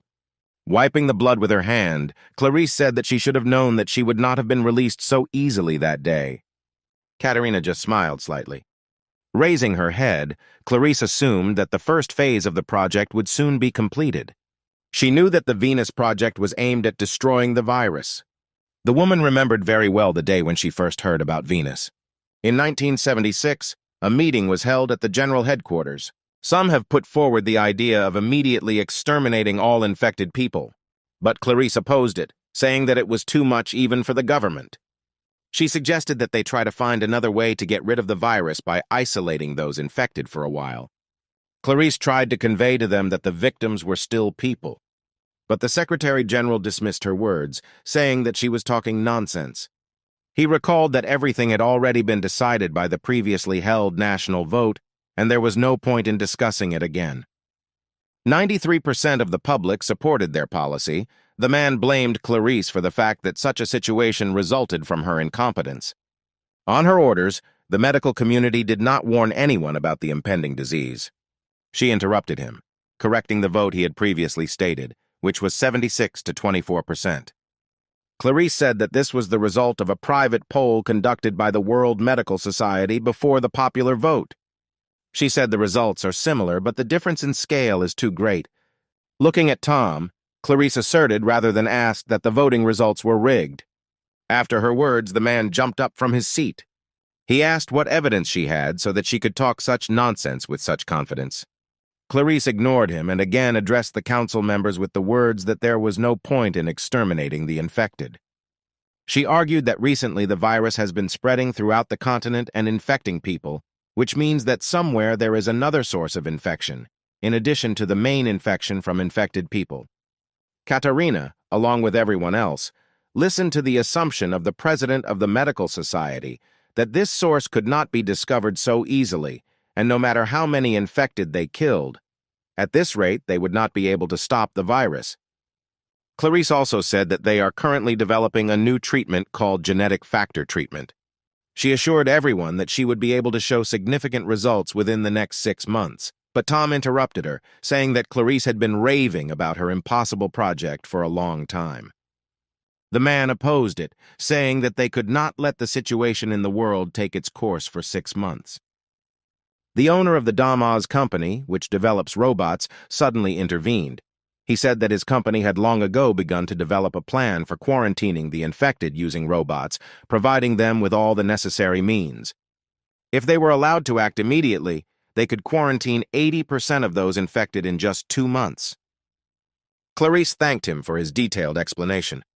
She then continued by saying that the current epidemic is the worst in the history of mankind, and if the government takes control and publishes a plan, they can regain the trust of the people. She suggested immediately requesting a settlement fund from the president. Andrew intervened again, saying that this idea would not succeed. He explained that the settlement fund had already been requested, but the president immediately rejected it. Clarice was shocked to hear this. She asked why the president rejected this plan. Andrew stood up from his seat and left the table. Walking around the table, he began a story from afar, saying that in Germany there was an old province ruled by a tyrant, and the fanatics of this province were fired up with the idea of founding their own country. They planned to call this country the Third Empire. While it was being created, their military expenses increased, and soon after that the World War began. Passing by Clarice, the man said that that tyrant had one absurd dream in which the whole world was at his feet. After a pause, Andrew continued, saying that that tyrant had achieved his dream. At that time, the Third Empire had overwhelming military power. A tyrant could turn the entire world into countries under his control, or into ruins in just 2 years. Frowning his brows, Andrew said that their success was short-lived, and 4 years later the whole world was united and the tyrant was executed. Thus the Third Empire collapsed. Spreading his arms to the sides, the man summed up that a world government union was created to rule the whole world. Clarice asked in bewilderment why he decided to talk about this now. He stood there for a few seconds thinking about something. Then Andrew turned around, saying that the created union still could not cope with the consequences of unreasonable world integration. The integration of the new currency led to the current state of inflation. Mass uprisings also began to occur around the world. Andrew did not forget to touch upon the environmental problems that arise due to rapid population growth. Even the problems of mass unemployment were caused by the technological revolution associated with the advent of robots. That is why Andrew believed that the government was on the verge of destruction, and in the current situation, it could not cure the infected and take any measures. His speech was interrupted by Clarice, asking whether it makes sense to destroy the infected simply because subsequent actions will fail. Turning to her, he replied that the point was, having abandoned the third class, put the second in order and change the situation for the better for the first class. Then he snapped his fingers. At the same moment, virtual monitors appeared in front of everyone. Everyone began to peer carefully at the image. Andrew said it was a plan written by the president himself. Clarice looked in bewilderment at the document, which contained a solution that could change the whole world in an instant. The Venus Project was introduced to everyone in this room. Andrew asked everyone to read the project summary on the first 3 pages. He said that there are also plans there that must be carried out by individuals. As Andrew advised, everyone read the indicated pages. Reaching the main plan, Katerina grinned, calling it madness. Clarice read line by line with horror. A few minutes later, the man again attracted attention. Clapping his hands, he said that he wanted to raise the most important issue of the day. To be more precise, today they had to discuss the first phase of the Venus Project. Clarice couldn't believe her ears when she heard that the goal of this phase was to reduce the world population to a minimum. She interrupted him, saying that they were all crazy. Clarice tried to convince the man that this was all nothing more than a simple massacre. She suddenly fell silent, noticing the actions of the others. Everyone in that room rose from their seats and cheered loudly in support of this plan. One of the women said that with the help of this wonderful plan, the whole world can be reset. She then pointed to the monitor, saying that what she liked the most was the part about confiscating the residents' property and using the resulting resources. She recalled that 4 years ago they abolished all ATMs and replaced them with cryptocurrency. Due to the fact that all the property of the population is recorded in the World Bank, they can easily confiscate everything. The man sitting across from Clarice said that if they confiscated and redistributed the confiscated money, they would be able to deal with the problems of inflation and bridge the gap between social statuses. Others also supported the plan, saying that in the future they could expand the capabilities of robots and offload much of the routine work that people did to them. One of the men said that now, during the robotic industrial revolution, overpopulation is tantamount to poison. Another man said that since no one had any objections, all they had to do was establish an acceptable number of victims. Clarice stood there, unable to believe that these people were actually discussing such an inhumane plan. Everyone began to actively propose their own options for how many people and what percentage of genders they should keep. Katerina suddenly intervened, saying that she had previously asked the president a question about what percentage of the population they could kill in 1 year if they fully mobilized the army. Although she was joking at the time, after simulating the situation, Katerina came to the conclusion that they could destroy approximately 86% of the population. After thinking about her words, Tom guessed that the result should only be 1 billion, which was quite good. The rest also supported the value of 1 billion, after which Andrew said that although they had reached an agreement, they should not break the formalities and proposed a vote. Clarice couldn't bear to listen to this anymore and slammed her fist on the table, drawing attention to herself. She asked if they had forgotten exactly how the Third Empire was destroyed. Clarice recalled the crazy idea of integration of races carried out by the tyrant.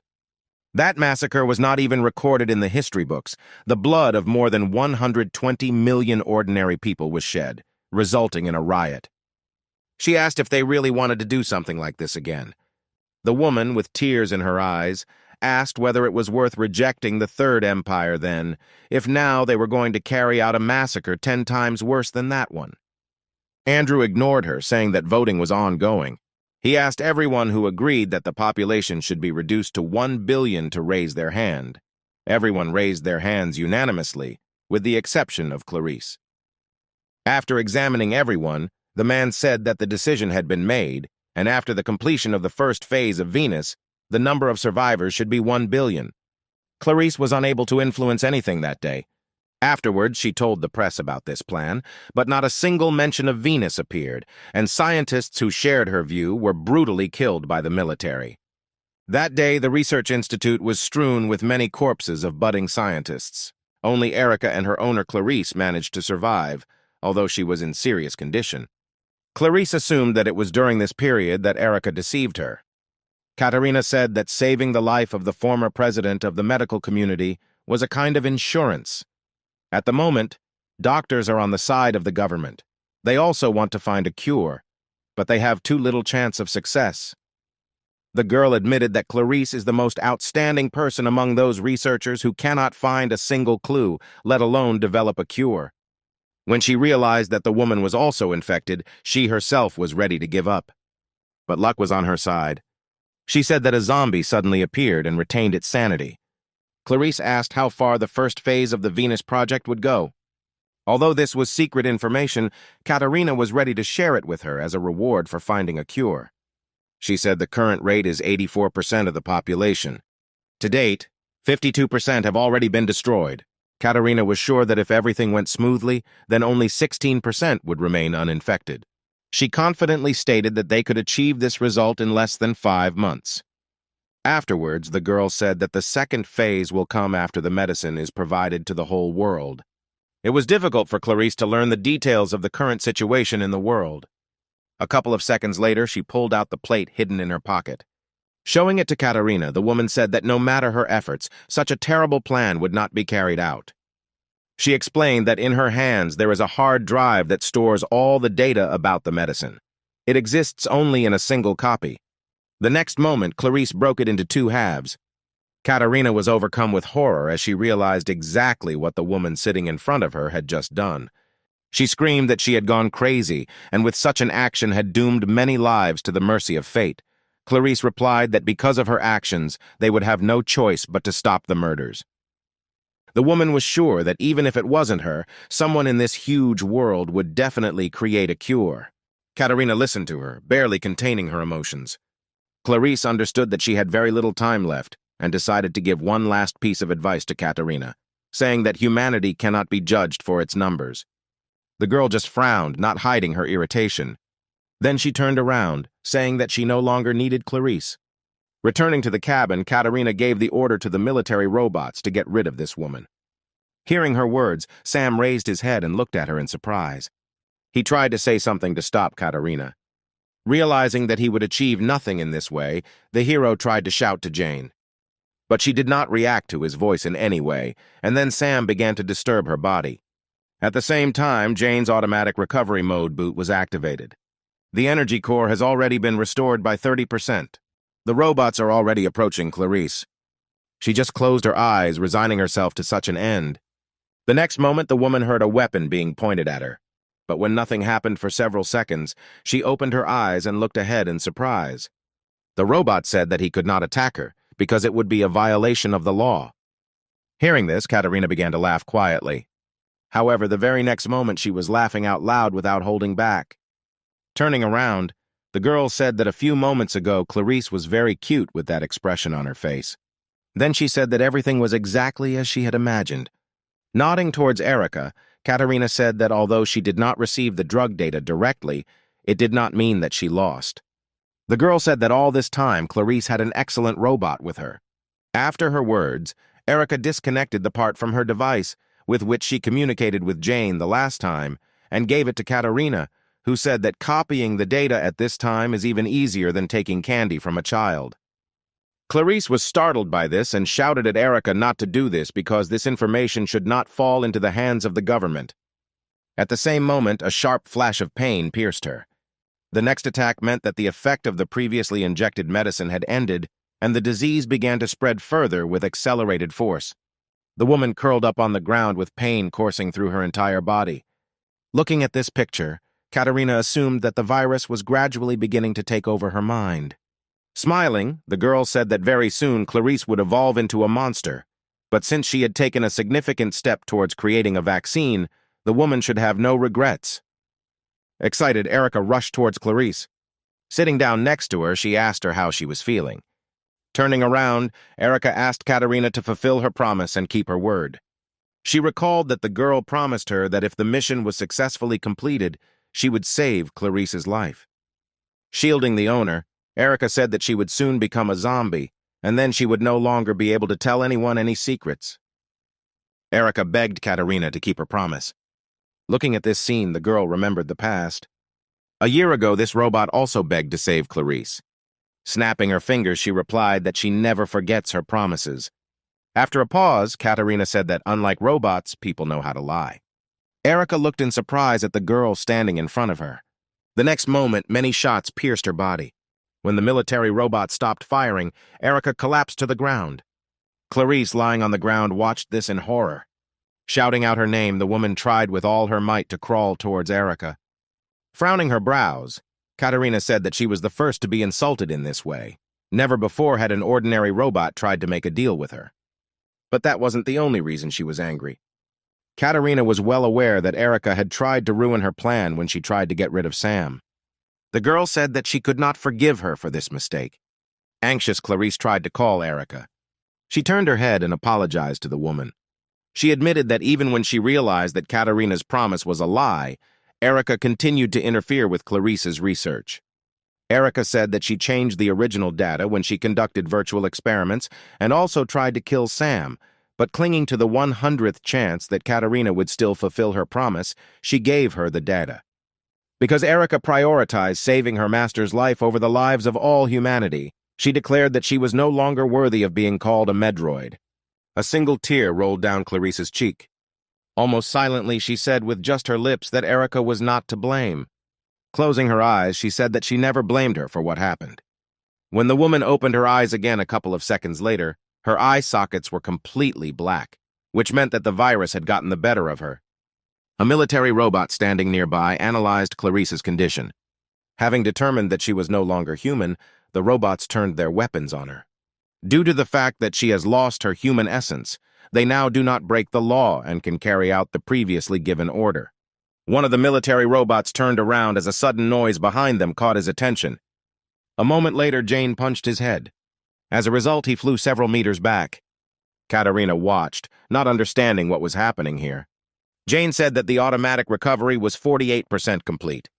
A couple of seconds later, the percentage of recovery increased and previously damaged areas of the body were strengthened. She was determined to return Clarice's research data. Katerina understood how this was possible because the shot from Mars definitely hit her. Kevin wondered a similar question about how the damaged robot was still able to move.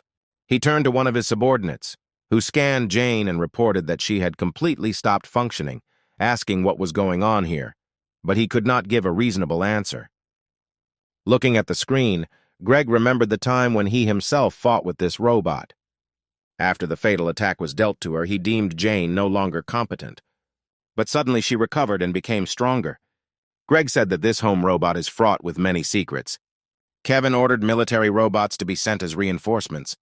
Meanwhile, Jane was already running towards the military robot. Approaching him, she kicked his torso, punching right through him. Then she grabbed his head. A moment later, Jane pinned the robot to the ground. At the same time, dozens of military robots were released from the ship. Noticing this, Jane raised her head up, watching what was happening. A few seconds later, the robots landed with a terrible noise. Dozens of robots appeared opposite Jane. After conducting self-diagnosis, she found out that the integrity of her body was only 40%. Her goal was to get closer to Commander Katerina and return data on a medicine that could cure the virus and then escape from the current situation. She intended to destroy obstacles in the form of military robots that appeared. A moment later, the robots took up their weapons and began shooting at her. But Jane deftly dodged the bullets, moving at high speed. Approaching one of the robots, she cut his torso in half. Jane knocked the other one away with a kick to the stomach. Clarice and Sam watched in surprise. The guy did his best to support Jane. The woman managed to retain the remnants of her mind, and she was aware of the current situation. Jane desperately fought against the military robots, trying to make her way to Katerina. Kevin, who watched this, experienced great tension. He realized that ordinary military robots were not enough to deal with Jane. He asked a subordinate if they could carry out an attack from the air, but was told that this was not possible at the moment. Greg had been carefully watching Jane's movements all this time and analyzing the situation. At one point, he shared his observations, saying that she was weaker than before. Jane herself at that moment was trying to fight off the robots that surrounded her from all sides. Greg explained that her movements were not as fast as last time, and he assumed that she had not yet fully recovered from Mars's shot. Suddenly, one of the military robots grabbed her arm. The next moment, Jane lost this limb. She frowned, realizing that losing her arm at such a moment could make the situation critical. Despite this, Jane continued to attack her opponents with her remaining hand. The war robots raised their weapons again and pointed them at her. This time, she was unable to escape the fire. The system warned Jane that the energy core had been damaged. With every second, the integrity of her body was rapidly decreasing. A moment later, the vision sensor was also damaged, and the self-healing process was forcibly stopped. With difficulty, Jane managed to catch the sound of approaching footsteps. Before she passed out, she saw the silhouette of Katerina stopping opposite. The girl was pleased with what she saw in front of her. It amazed her that she had fought so hard to match a human.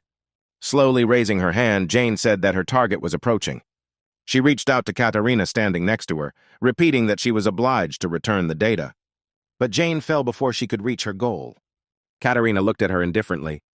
A moment later, she admitted that Jane managed to surprise her because she has the ability to self-heal, which is built only into super soldiers.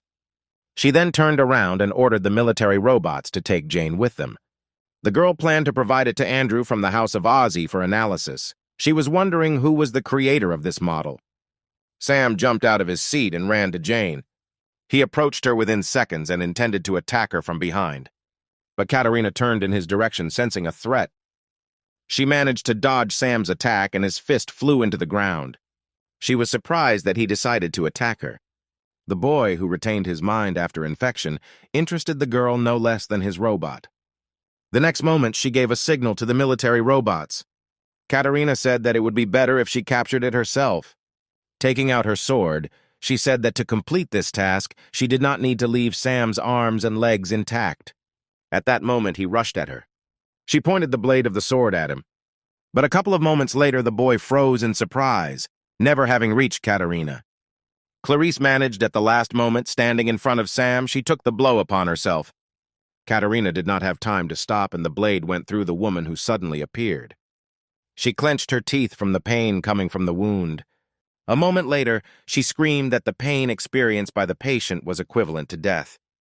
The girl was amazed that Clarice managed to retain the ability to speak. Suddenly, the woman approached Katerina, saying that she should feel this pain properly. The next moment, she bit her on the cheek, tearing off a piece of skin. Due to the fact that the girl recoiled sharply, her cap fell to the ground. When Clarice looked at Katerina's face again, her eyes widened in surprise. She asked what caused such a reaction in the woman. She asked if the zombies didn't like the artificial flesh of the mechanical doll. Looking at Clarice's surprised face, Katerina said that it was a doll that could synchronize with brain waves, designed to protect important people. She explained that artificial intelligence does not have a conscience. The doll only reads the brain waves of its owner and is controlled by them. Katerina's position was too high to go out and fight the polluted creatures herself. Suddenly, Clarice's consciousness left her. The exhausted woman fell to the ground. At the same moment, the doll transmitted the received data to the real Katerina. After that, she sheathed the sword and, looking to the side, noticed a wary guy.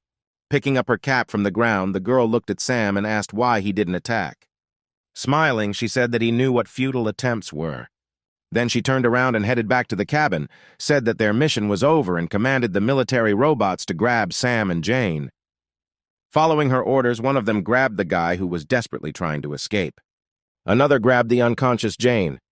The remaining robot aimed its weapon at Clarice, who was lying in a pool of her own blood, with the goal of completely destroying her. Erica, who was conscious, tried to shout to her mistress. Sam saw this too and broke free from the robot's hands to come to the aid of his friends. Suddenly, Jane opened her eyes again, but the system notified her that movement was not possible at the moment. Her hull was only 2% intact, with 28 hours and 30 minutes remaining until complete recovery. A moment later, the emergency program was launched, and based on the results of scanning the surrounding area, a humanoid robot was detected at a distance of 25 meters. After analyzing Erica's condition, the system reported that all requirements had been met, and preparations for the transfer had begun. A couple of moments later, the system was forced to boot. The operating system installation was successfully loaded. After this, Erica's body began to recover quickly. She opened her eyes for a few seconds. Suddenly, the robot targeting Clarice was destroyed in an instant. Hearing the shots, Katerina turned around to see what was happening. Clarice had regained consciousness by this time and watched what was happening in amazement. The system reported a successful system update, and the medical module was disabled. Now Erica's combat skills prevailed, with the help of which she got rid of the robot a moment ago. Kevin looked at the screen in bewilderment, not understanding what happened this time. He was sure that this medical robot was disabled, but suddenly all its damaged parts were restored. Katerina felt the same bewilderment at what was happening. Erica applied the cloth to clean Clarice's wounds. She said she was able to stop the bleeding. Although the words were difficult for Clarice, she said that today she had already managed to see a miracle several times, looking at Erica's restored body. She just looked sadly at her mistress, assessing her condition. Clarice suffered fatal internal injuries. Erica did not want to admit that the chance of survival was practically equal to 1.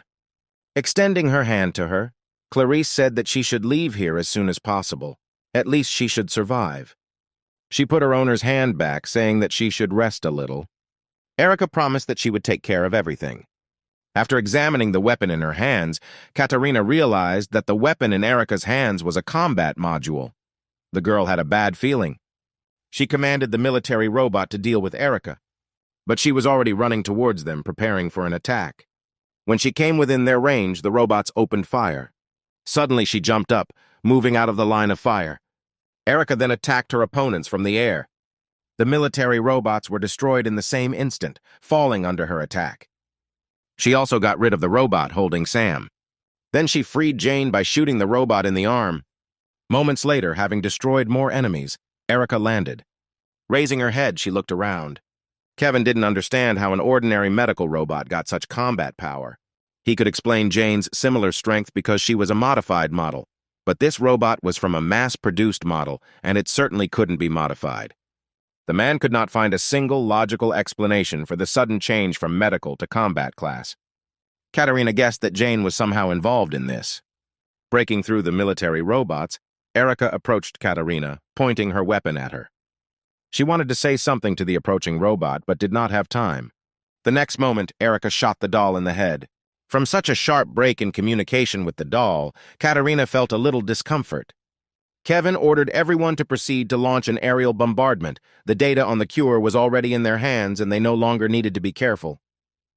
A girl who stopped next to him said that this was not enough, because that medical robot was on the same level as Jane, or even stronger than her. She also noted that Erica specializes in long-range attacks, and it is not known whether they will be shot down if they attack indiscriminately. Katarina ordered their ship to be raised higher. Her order was carried out immediately, and their ship began to rapidly gain altitude. Erica watched this, standing next to the motionless body of the commander doll. Katarina said that all her pride was destroyed along with the doll's head. Sometime later, she was informed that the altitude had been reached and recharging of Mars had begun. The installed capacity was 76%. But the girl replied that they no longer needed to regulate the power as before and said to increase the amount of energy generated to the maximum. According to her order, preparation of Mars began. Erica stood in the same place, scanning the distant ship. She noticed the accumulation of an abnormal amount of energy on him. After making calculations, Erica understood that she would not be able to repel the attack in normal mode, so an alternative one was launched. The subordinates informed their captain that the recharging of Mars was completed. When it was announced that there were 10 seconds left until it was activated, Kevin noticed something strange. The screen clearly showed how the medical robot's hand began to glow. At some point, the glowing limb disintegrated into small parts. When the girl said that the restructuring of the body was completed, a weapon appeared in place of the hand. Everyone watched the transformation that took place in bewilderment. One of the subordinates analyzed the changes and reported that her arm had been redesigned into a cannon. Greg and Kevin froze in surprise when they heard the suggestion that Erica was preparing to shoot her. But Katarina replied that it didn't matter because even a super soldier would never be able to withstand Mars at full power. There was only 1% left until it was fully charged. A moment later, Mars fired. Erica froze, waiting for the right moment. The energy charge was approaching the medical robot at high speed. Once, at a sufficient distance, she activated the cannon. Everyone on the warship closely watched what was happening on the screen, waiting for the explosion to occur. But even 10 seconds after the shot, nothing happened. Erica began to absorb the energy from the shot with her cannon. Carl noticed that something was wrong with this situation. Katarina froze in surprise when she heard that the amount of energy generated by Mars was gradually decreasing. After carefully analyzing the data, Carl reported that Erica absorbs this energy, and this gun is not needed for shooting at all. It turned out to be a reflective-type weapon. Meanwhile, Erica was absorbing more and more energy. Realizing the current situation, Katarina said that they must immediately leave the ship using escape capsules. For a few moments, all the energy from the shot was absorbed by Erica. After that, she activated the mirror image and aimed the cannon at the enemy ship. An energy beam passed through him. A moment later, a powerful explosion was heard in the sky, destroying the ship. Burning debris flew down. Katarina's squad managed to successfully leave the ship. Kevin, sitting next to her, said that only thanks to her quick decision to evacuate, they were able to leave the affected area without any losses. It was noticeable that the girl was very nervous. She asked what happened to the data received from Clarice. Kevin hesitated and after a long pause replied that they were stored on the server of the destroyed ship. Out of frustration, she bit her lip until it bled, realizing that they had lost very valuable data. Katarina took out her anger on the chair, hitting the armrest. Then she said that they should go to the headquarters of the House of Oz Company. But the surprised Kevin asked if they should first return to their headquarters to report on the current situation. Katarina replied that they would still visit the House of Ozzy first. She had to find out what was wrong with these robots. If they left things as they were, the situation could get out of control. The girl was sure that if Andrew took up this matter, he would definitely find the answer to what exactly these robots were. She was especially interested in the engineer who created Jane. Once the enemy ship was destroyed, Erica deactivated the cannon and returned her Kuka to its original state. After that, she ran to Clarice. Approaching her, she took the woman in her arms, saying that she would definitely cure her.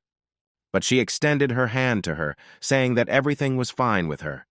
Clarice said that Erica should have figured it out by now. Because of the wound she received, even with the regeneration provided by the virus, she still would not survive. Erica tried to argue with her, but she was interrupted. Clarice asked to be put back on the ground. When there was no response to her request, she said that she wanted to tell Erica her story. She had no choice but to fulfill her mistress's last wish.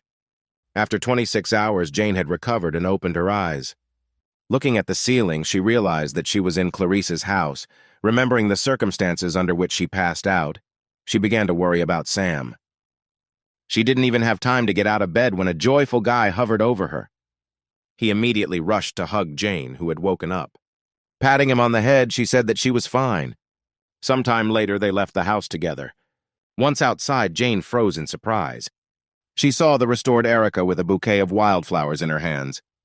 Turning around, the surprised Erica asked if Jane had recovered. She replied that she had only recovered by half, but that was enough to function normally. Suddenly, she noticed something that made her gaze filled with sadness. A wooden cross was installed a couple of meters from her, marking Clarice's burial place. They all approached him together, after which Erica knelt down and placed the collected flowers on the grave. Jane apologized to her, saying that if they had not come here, this would not have happened, but Erica interrupted her, jumping that there was no need for an apology. She explained that even if they had not come here, nothing would have changed. But on the other hand, only thanks to them, Clarice managed to make the discovery that she had been working on for so long. Erica smiled, remembering how happy her owner had been in recent days. After a long pause, she said that for Clarice, their visit was akin to a blessing. Jane looked at Erica sadly. Then she asked what she was going to do next. Having answered, Erica recalled the contents of the 7th article of the law concerning the death of the owner. Jane remembered the day that marked the end of their previous life. Many robots ceased functioning after the death of their master. She was sad to realize that Erica would also have to cease to exist herself. Erica fell silent, remembering Clarice's last moments. Her mistress asked if she remembered the words Jane said on the first day. She believed that the best thing she could do was not to give up, but to hope and move forward. Clarice asked Erica to remember one important thing. Taking her hand, the woman said that the thing called hope can only be created with your own hands. As her final wish, Clarice asked that Erica, along with Sam and Jane, create their own hope together. Emerging from her memories, she said that this clause of the law can be neglected if the owner left his last wish. Rising from her knees, Erica continued, saying that in this case, the robot must continue to live in order to fulfill this wish. Turning around, she said that her memory disk contained the medicine data Clarice left behind. Hearing this, Jane and Sam looked at her in surprise. Smiling, Erica asked to accompany her for a while. Jane happily accepted her offer and smiled happily. Afterward, she took her hand and suggested that everyone travel together.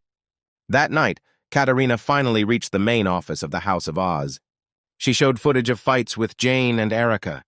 A man sitting opposite the screen carefully watched every action of these robots.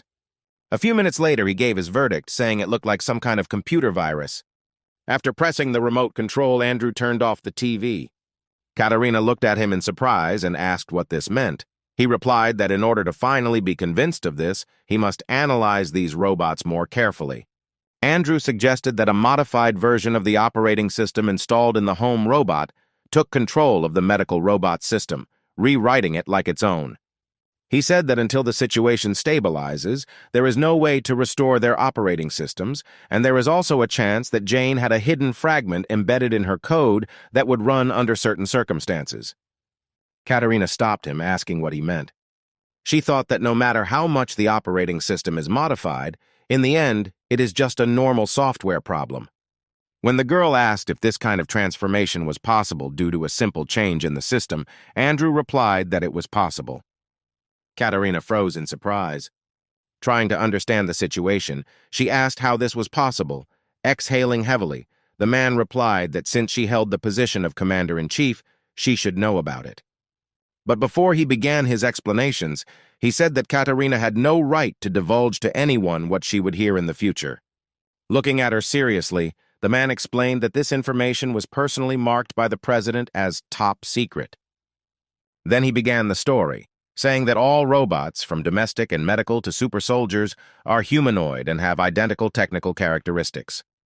Katerina was surprised to hear something like that. She objected, saying that couldn't be true. The man said that when they advertised their products, their main slogan was that there was no need for charging. It was announced that robots could work for a whole day completely dependent only on solar energy. Andrew admitted that the reality was completely different. A conventional solar panel would not be able to produce energy so efficiently. Katerina realized that it was not the mentioned batteries that were used for this purpose, but something that was on a completely different level. He said that the true nature of the robot's energy core is something that can produce and sustain energy indefinitely. To be more precise, it is based on an infinite energy source. Katerina was amazed by such a discovery and said that such a thing could not exist even theoretically.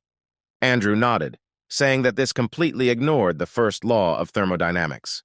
Continuing his story, the man noted that such an energy source can produce a terrifying amount of energy that cannot even be estimated, so they control its power for each robot using the installed operating system. Faced with a blank look from his interlocutor, he explained that the restrictions placed on the kernel could be lifted by changes in the operating system. That is why there is a possibility of transformations like those that happened to Jane and Erica. This all seemed absurd to Katerina, and she asked why they had not yet announced a discovery of this magnitude. Without waiting for an answer, the girl asked the next question regarding their motives and the reason why this type of energy generator is only used in robots. The man replied that before using the House of Oz, he conducted a test in an environment similar to a human one. At least he assumed that was the case. Katerina didn't understand what he meant. When she asked if he was the owner of this company, Andrew replied that he owned it only in words. Closing his eyes, he said that this was also classified information. He admitted that in reality, the House of Oz is a state enterprise.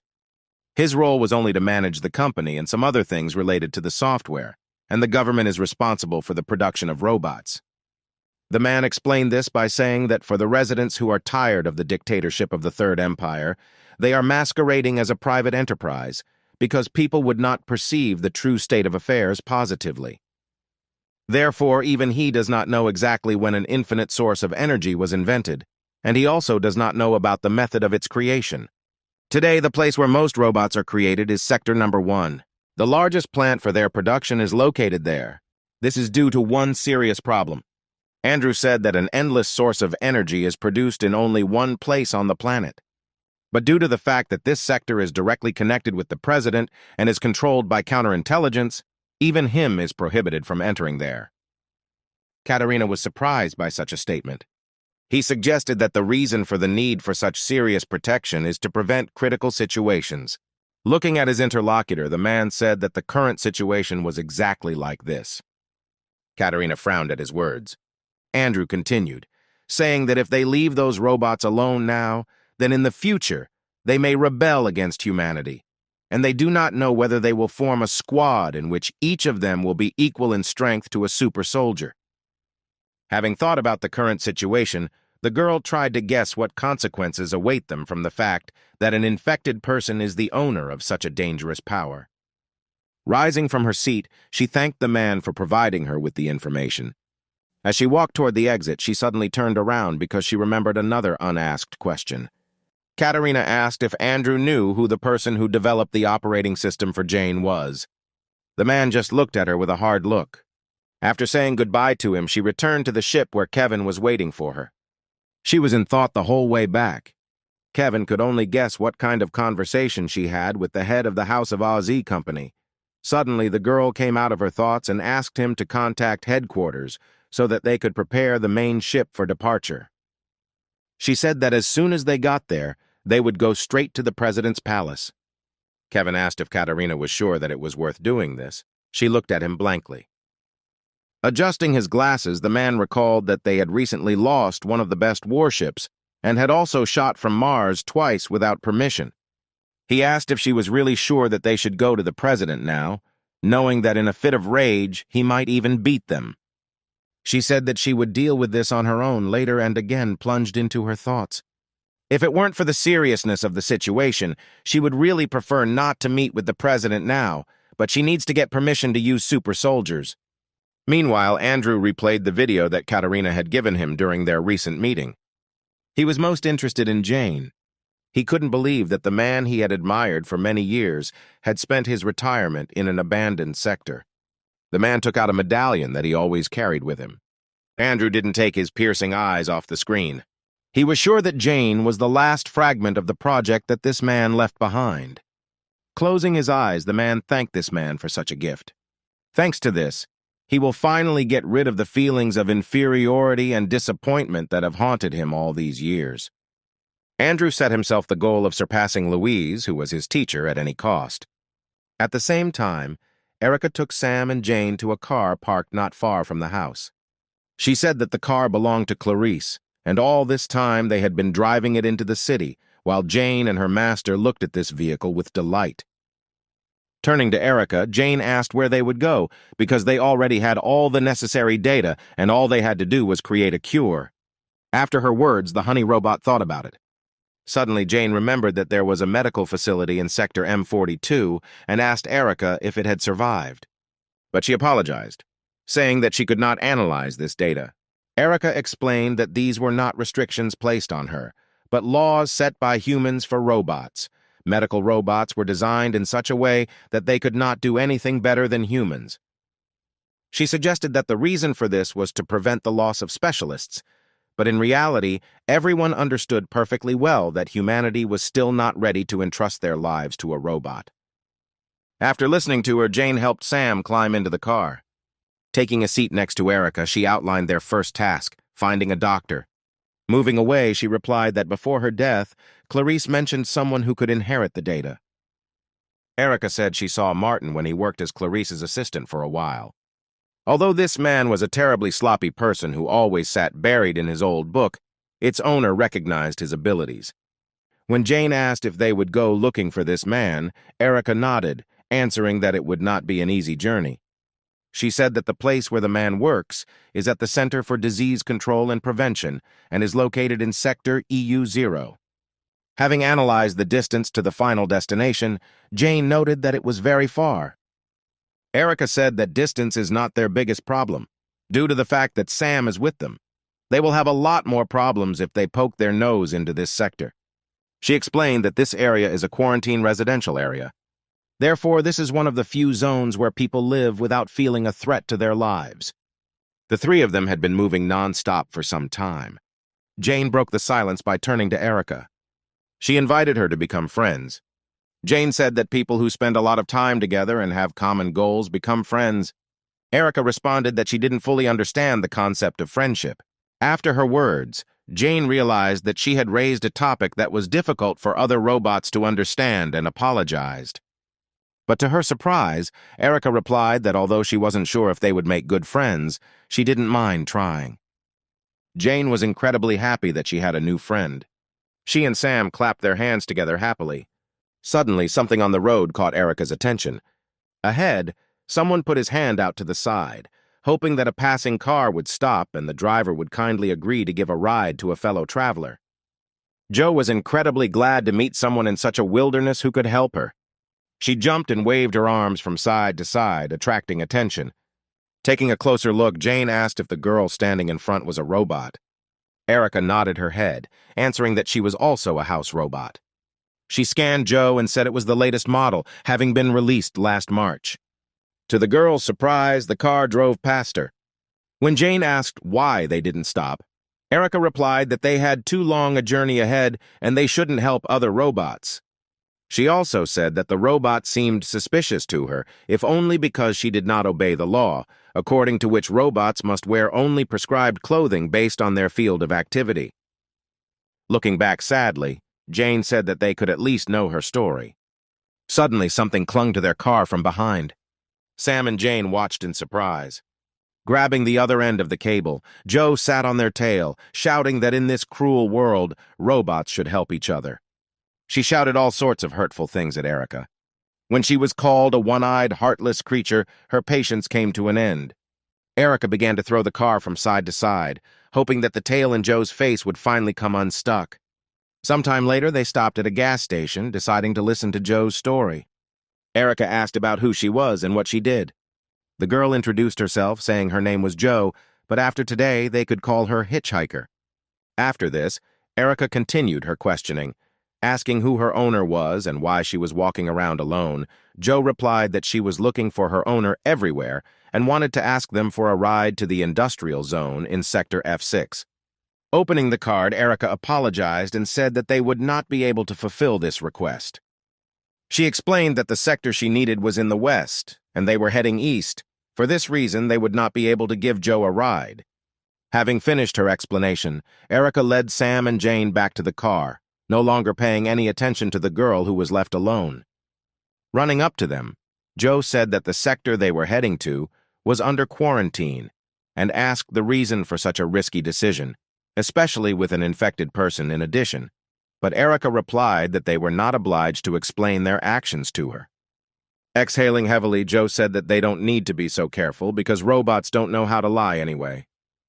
Joe tried to find an explanation for Erica's cold attitude and suggested that she had once been betrayed, and that is why she was acting this way now. Unable to bear it any longer, she turned around, saying that the girl should be more careful with her words, but she only laughed, saying that she had hit the target, judging by such a reaction. Afterwards, Joe more seriously said that they really shouldn't go into the quarantine zone because without proper preparation, they would be destroyed in a split second as soon as they step inside. Pointing at Sam, she said that he was 100% likely to die first. Frightened, Jane hugged her master, asking what this city was all about. Joe replied that she had passed by it about 17 days ago. She was not allowed to speak further when a military helicopter suddenly appeared. The pilot's goal was achieved, and the infected was discovered. He began to descend, preparing to attack his target. Jane and Erica turned around in horror and also saw a helicopter approaching them. Joe just grinned, saying that this was a great opportunity to show off her abilities. She then tossed her bag to Jane and said they could relax and watch the show. A moment later, everyone heard a warning about the opening of fire. Joe stopped in front of the helicopter, saying that she wouldn't need 10 minutes. After that, she activated her ability. The girl quickly clicked on the necessary system windows. Jane had a couple of seconds to prepare, after which she said that the synchronization was completed. Having penetrated the robot's system, she managed to change the instructions. The indicator that marked Sam changed its color from red to green, indicating that the selected target did not pose any threat. Next, Joe gave the robot the order to self-destruct. A couple of seconds later, the military helicopter exploded from the inside. Friends standing nearby watched what was happening in surprise. The helicopter, engulfed in fire, quickly fell to the ground. After it hit the ground, there was a loud explosion. Joe approached the frozen Jane and Erica, asking how they were enjoying this little show. She said that they were very lucky to meet her, because without her help they should not even dream of getting into the quarantine area. Closing her eyes, Joe decided she should introduce herself properly. The next moment, pointing to herself, she said that she was the only robot with a pre-installed hacker module. Her performance was interrupted by Erica, who hit Joe in the head with a medical hammer. She said that they were located next to a gas station, and her rash actions could have caused it to explode. Joe looked at Erica in surprise and said that the gas station would have exploded anyway. She pointed to the site of the explosion, explaining that the flames were large and the wind was blowing from the northeast at a speed of 3 meters per second. Taking this into account, in 1 minute and 24 seconds, the fire will spread and another explosion will occur, the radius of which will be about 2 meters. When Joe said that if they didn't leave immediately they would have a hard time, Erica could hardly contain her anger towards her. A few seconds later, everyone climbed into the car, and Erica began to move as far away from this place as possible. At the same time, Katarina reached the presidential palace. She and Greg walked through the long corridors to the president's office. But the man could not hide his poor condition while following the commander. Turning around, Katarina asked what happened to him since he looked so sick, but he replied that he was fine. Afterwards, he hesitantly asked if they were going to visit the president. The girl replied that this was so and asked what worried him. Greg asked why he was chosen to attend such an important event and not her chief secretary. She replied that Kevin was still busy writing reports for headquarters, so he didn't have time for anything else. Afterwards, Katarina asked why Greg suddenly had such questions and suggested that he did not like being here. But the man replied that everything was completely wrong. Grinning, she advised him not to be so tense because the president is the same person as they are. Suddenly, another person appeared on the way.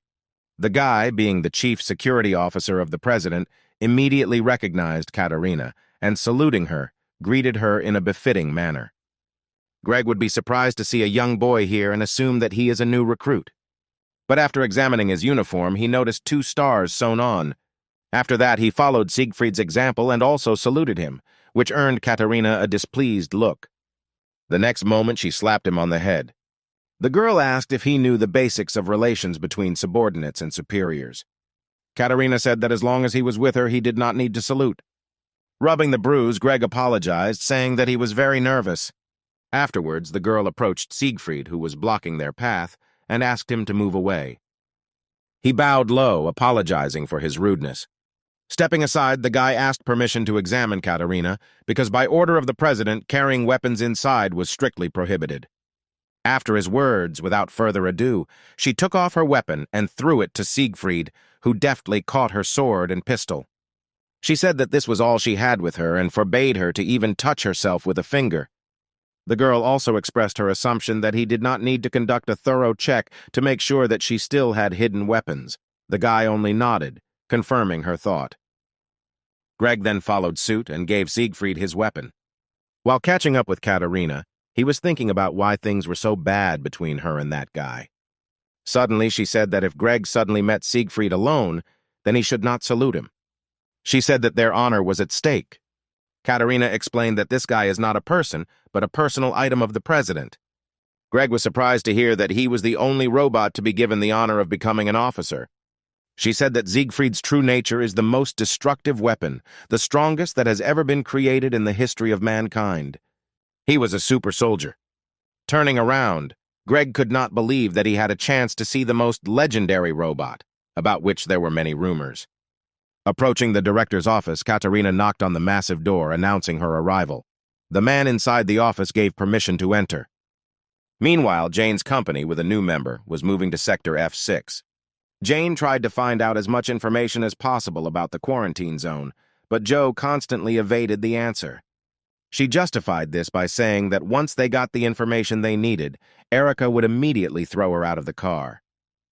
After Joe approached her, asking if her suspicions were true, Erica did not deny anything, saying that she was too suspicious. After analyzing her manner of communication and appearance, Erica suggested that Joe had been illegally re-signed. When Jane heard that according to the law, such re-flashing of a robot is punishable by 30 years of imprisonment in prison, she felt uncomfortable because she, too, had been illegally re-flashed. Erica also mentioned that the robots have the strongest security system built into them in the whole world, and to re-flash them, you need to be a world-class programmer. Smiling, Joe asked what she was trying to say with such hints. Erica said she wouldn't beat around the bush and would ask directly. The next moment, she asked if Joe was a government robot sent to monitor them.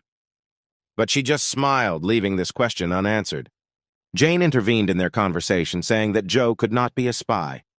She explained this by saying that from the very first meeting, she acted as if she had seen them for the first time, and pretending that this was not the case would be difficult for a robot, because they do not know how to lie. Erica suggested that these laws could be rewritten in her system. Jane countered by saying that since the robots were released, there had only been 67 instances where a robot had had the law rewritten in its memory, but due to their nature, there had not been a single instance where Article number 1, 2, or 3 had been rewritten. She explained this by saying that if one of these articles is ignored, robots can become a threat to humans, and they should also take into account the security system. Remembering the last skirmish with Katerina, if it were possible to rewrite the previously listed articles, then it would be easier for her to reprogram Erica rather than keep her silent all this time. Erica remained silent, not knowing how to object to this fact. Joe praised Jane for her intelligence, because even she is not able to ignore the laws of the first article, as noted earlier. She said that there are 3 levels of protection in the robot security system. The first 3 articles are in the Good Witch category and is intended to protect people. The Oscar category prevents illegal rewiring, and the Clid category. Joe admitted that her master hacked her all the way to Oscar, but the Good Witch turned out to be much more difficult, and no one will be able to hack her in the next 50 years. Erica was amazed at the man's abilities. When Joe named her master's name, Jane looked at her with enthusiasm, saying that he was a very famous person and everyone knew his name. She said everything she knew about the Cheshire Cat. Firstly, he was the best hacker in the whole world. He reveals the illegal activities of terrorist groups, governments, and financial institutions. Touching Sam, Jane said that he was an ardent fan of this man, and if they managed to meet him one day, she asked if she could get an autograph. Joe replied that if they really managed to find him, they could ask for at least thousands of autographs. She admitted that she was not sure whether her master was still alive or not. The Cheshire Cat tried to hack into the system of one company, but they were spotted, and the police very quickly discovered their temporary location. When they broke in, Cheshire fled.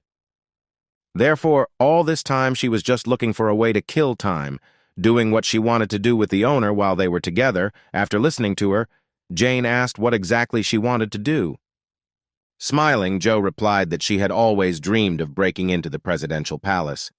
At the same time, Katerina and Greg were already in the director's office. The man was very excited. He never dreamed that the day would ever come when he would meet the president in person. Suddenly the president, without turning around, spoke. From the report he received, he knew that Katerina had failed in obtaining data on the cure. They had lost one of the best ships, and worst of all, she had used Mars without his permission. Afterwards, he asked how much impudence she had to ask for a personal audience after all of the above. Katerina clenched her fists from tension. Taking a step forward, she said that they clearly knew what exactly caused the data acquisition operation to fail.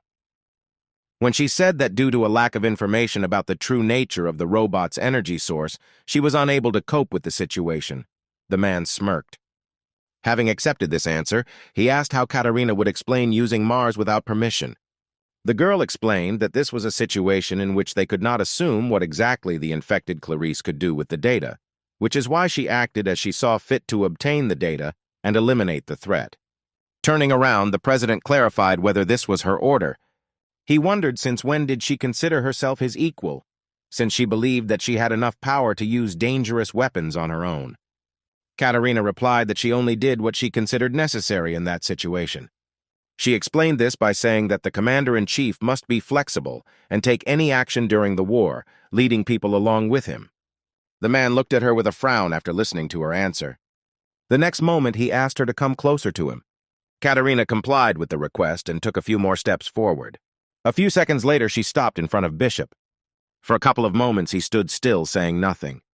Then he suddenly pulled out a pistol and put the barrel to Katerina's head.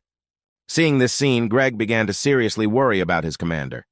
Bishop shared that he had heard rumors that Katerina was getting rid of any of her subordinates who were looking for excuses for their mistakes.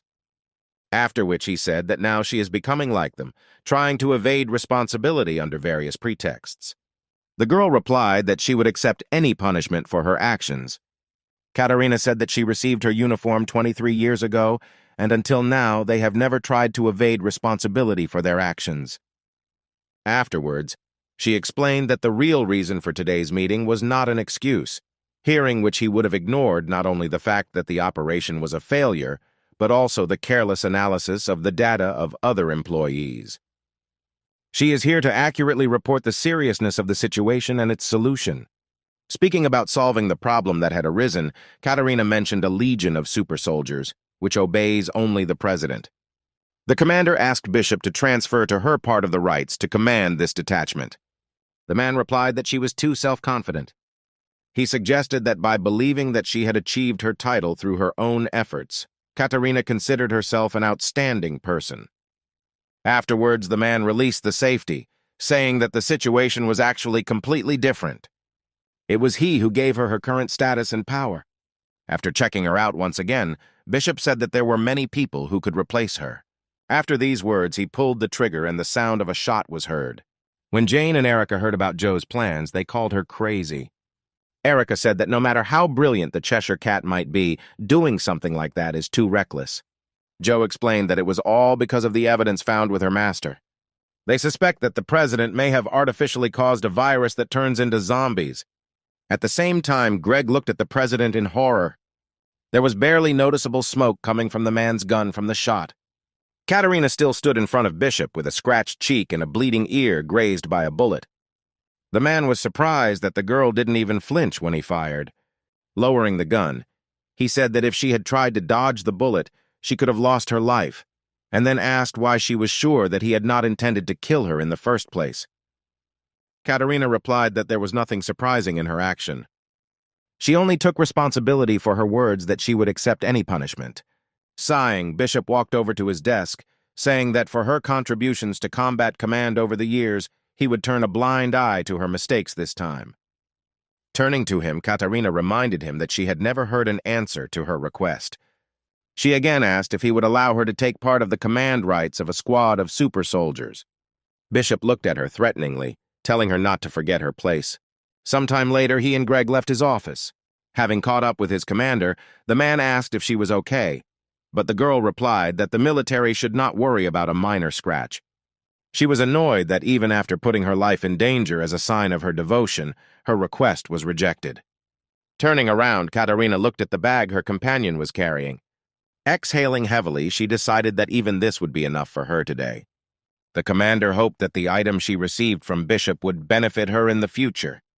At the same time, Bishop was in his office watching a recording of battles with robots that had gotten out of control. When they knocked on his door, he gave permission to enter. Walking inside, Siegfried greeted the man. The president asked him to come and look at this recording. When Siegfried approached the table, the man pointed at Jane, saying that it was a robot that caused excitement among the highest military officials. Then he asked who, in his opinion, created this robot. After analyzing all the data obtained from the recording, Siegfried replied that it was Dr. Louise. He said that no one else could create something like that for anyone other than her. Having received the answer, Bishop tiredly covered his eyes with his hand. This woman has always remained a mystery to him, but the man did not understand why she decided to intervene and stop his plans right now. At the same time, the company of our heroes continued on their way. After hearing the suggestion that the president could artificially cause the virus, Erica replied that this assumption was unfounded and made no sense. Joe asked why she rejected the idea. Erica explained that even the Association of Scientists spent more than 6 months studying this virus, and still no one is sure where this virus came from. She admitted that her owner also began to suspect the president immediately after the UN meeting, but with all his power, it is impossible for this type of virus to appear and spread unnoticed by health organizations. Joe listened to her interlocutor with interest.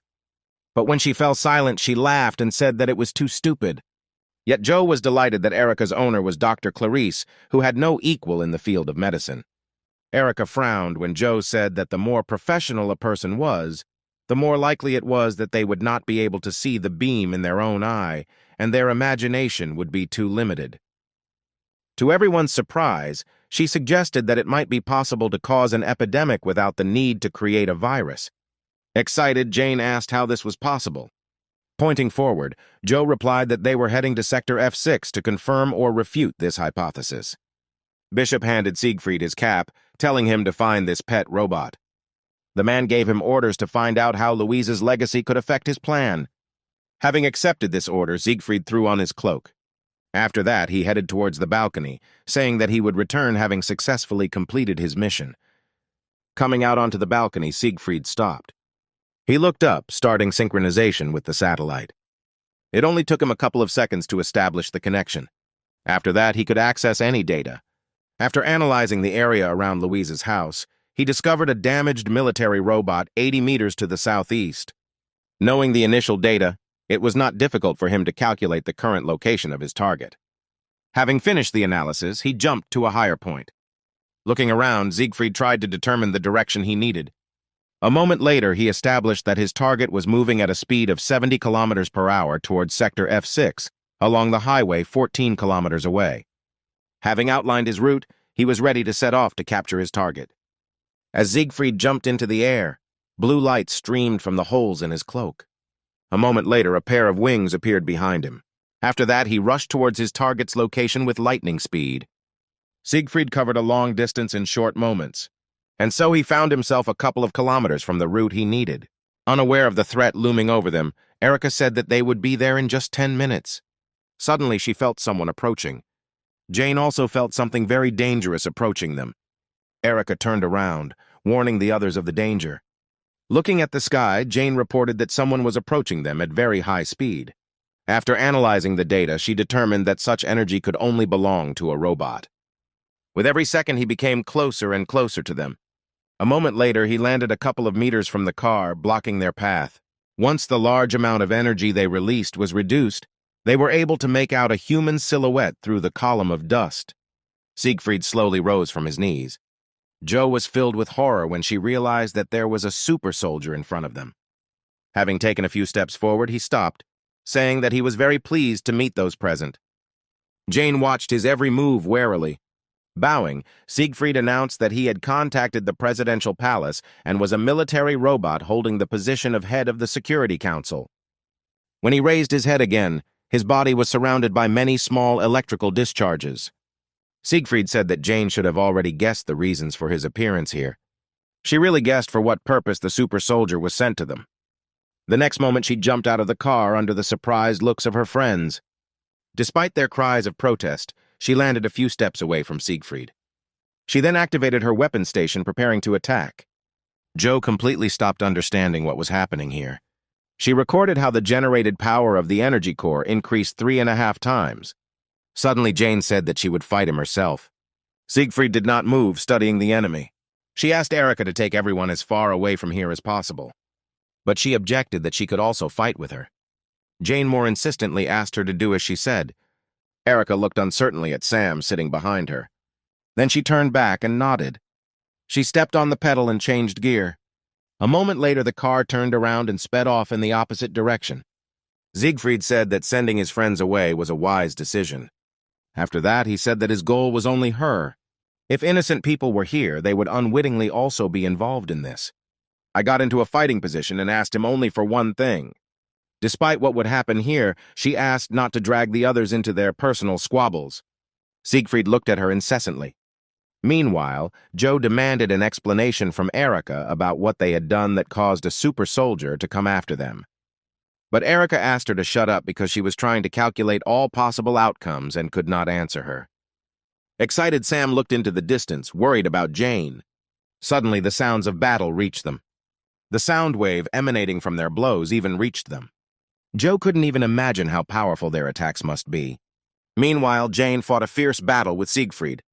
She concentrated all her strength into her fist. The super soldier decided to use the same techniques as Jane. A moment later, their fists collided with each other. Suddenly, the car stopped. When Erica got out of the car, Joe angrily asked what she was doing. But she left this question unanswered and looked into the distance, hoping that everything would be fine with Jane. Erica was well aware of the reason why she decided to remain alone, because even if the two of them attacked the super soldier, they would not be able to defeat him. At the same time, Jane and Siegfried were still confronting each other. Suddenly, her hand began to develop cracks. A moment later, it crumbled into small pieces. Thus, Jane lost her advantage in the battle. Having lost her hand, she took a few steps back. She then turned around to throw a kick. But the super soldier managed to dodge her blow by tilting his torso back. To keep his balance, he had to take a step back. Jane rushed at her opponent again, giving him no time to counterattack. Thanks to his extensive experience in battle, Siegfried knew how he could get out of such a situation. He took another step back, transferring his weight to his supporting leg. Then he stood up and again concentrated his strength in his fist. The next moment, he punched the air when Jane was literally 2 steps away from him. Due to the shockwave, she flew back several meters. At one point, Jane swung her leg to help herself fall back to the ground. As soon as she knelt down, Siegfried was already approaching her. Suddenly, a few kilometers away, Joe, Erica, and Sam heard an unusually loud sound from the attack. They all peered into the distance with horror and bewilderment, wondering what was happening there. Suddenly, Joe turned to Erica, asking if everything would be okay. Judging by the sounds that were coming to them, Jane could die like that. After her words, Erica activated her combat module. Joe was surprised that she, like Jane, could also regulate the power of her core. She interrupted Joe when she asked why they left Jane alone. Erica said that the super soldier would be here soon and asked her to get as far away from here as possible so that Sam wouldn't be dragged into this. Turning around, she explained that this boy is the only hope of humanity. After her words, Joe looked at him in disbelief. With a resigned sigh, she got behind the wheel, saying that out of the kindness of her heart she would fulfill this request. A moment later, the car started moving, and Joe finally shouted that Erica must help Jane. Jane herself stood on her feet with all her strength. She assumed that she would not be able to defeat the super soldier, but she did not think that there was a whole abyss between them. Shaking off the dust from his cloak, Siegfried noted that the power of her core was comparable to his own. But due to her lack of experience in combat, her attacks were easy to read, and there was no way she could respond to his attacks. He also noticed that her energy does not circulate so smoothly, so there is a slight delay in her movements. For the same reason, the force of her blow is reduced several times. Siegfried summarized all the facts known to him, adding the results of the analysis of the battle that had just taken place. He said that Jane was Dr. Louise's unfinished product. Surprise showed on her face. Jane didn't understand how he knew anything about Louise. Meanwhile, the super soldier continued. He knew that Louise was definitely not the person who would release an unfinished product. And the fact that she was walking around the area led him to guess that Dr. Louise had already left this world. This thought resonated unpleasantly somewhere in his chest, and closing his eyes for a few moments, he lowered his head. After taking off his glove, Siegfried said that he must report everything to the president. Looking at Jane, he said that the unfinished house robot would not become a threat to them in the future, and with a high probability he would order him to deal with it, so it would be best to do it now. Jane understood that she would not survive and was already ready to say goodbye to life. But suddenly something else caught Siegfried's attention. He looked in the direction where Jane's friends had gone, exploring the area. The super soldier determined that positronic energy had been detected 25 kilometers from here. At the same time, Erica again transformed her hand into a weapon. She was sure that the super soldier came only for Jane, because from the very beginning, he only challenged her to fight. That's why she wanted to deal with him on her own. It's much better to sacrifice one person than to be destroyed altogether. Erica supported this judgment, which seemed the most logical way out of the current situation. But the memory of Jane asking her to become friends kept popping up in her mind. She decided that she had to help her at any cost. Siegfried has already managed to identify the source of the energy that he began to feel a couple of moments ago. Jane also understood everything and began to worry about her friend, who had decided to take such a desperate step. Erica mentally apologized to Jane for not fulfilling her request, but she didn't want to lose her friends at all. Her hand had already transformed into a cannon. Erica was preparing to fire. A couple of moments later, the weapon was 95% loaded. In those few seconds remaining until it was fully charged, she began scanning the area looking for her target. A moment later, Siegfried was discovered. Suddenly, Erica realized that Jane could also suffer from the power of an ordinary positron bomb explosion. Therefore, she decided to resort to changing the size of the trunk. She managed to change the size, reducing the explosive power and increasing the piercing power. The super soldier, who analyzed the situation, believed that at the moment the positron bomb attack was more dangerous than Jane. Therefore, his primary goal was to eliminate the threat in the person of Erica. Immediately after that, he jumped out of his seat, and a blue glow appeared on his back again. Jane wanted to stop him because she knew that none of them could stand against him. Erica's weapon was already 100% charged. The next moment she fired from the cannon, Siegfried was already running at full speed towards Erica. He remembered that in the recording she used a reflective-type gun. Now she independently produces energy and uses it to attack. Having put the pieces of the puzzle together into a whole picture, he concluded that the system developed by Louise has the ability to learn in combat. Approaching the bomb, Siegfried realized that he had previously underestimated the enemy, and that in the future they could become a serious threat. After doing a lot of calculations with various variables constantly added, the results show that she will not be able to completely destroy the super soldier, but there will be a chance, together with Jane, to put him in a vice. Suddenly, something happened that Erica could not have foreseen. Siegfried surrounded himself with a barrier that withstood the energy of her cannon.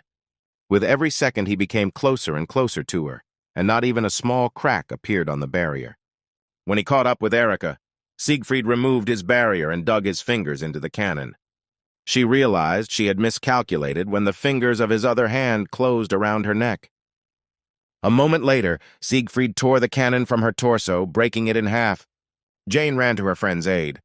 She was well aware that their attacks would not cause any harm to the super soldier, so she hurried to protect her friend from a worse outcome. Jane hoped that Erica would have time to escape.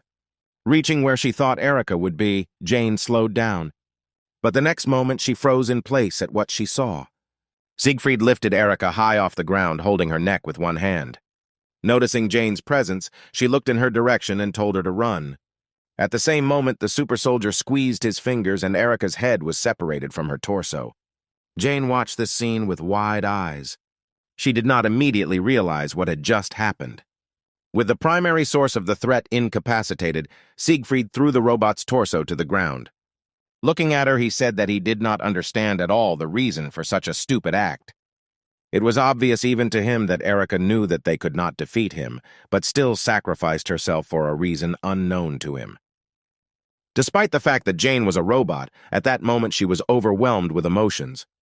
Dusting off his gloves, the super soldier said that he had already collected enough information about them, and it was time for him to complete this mission.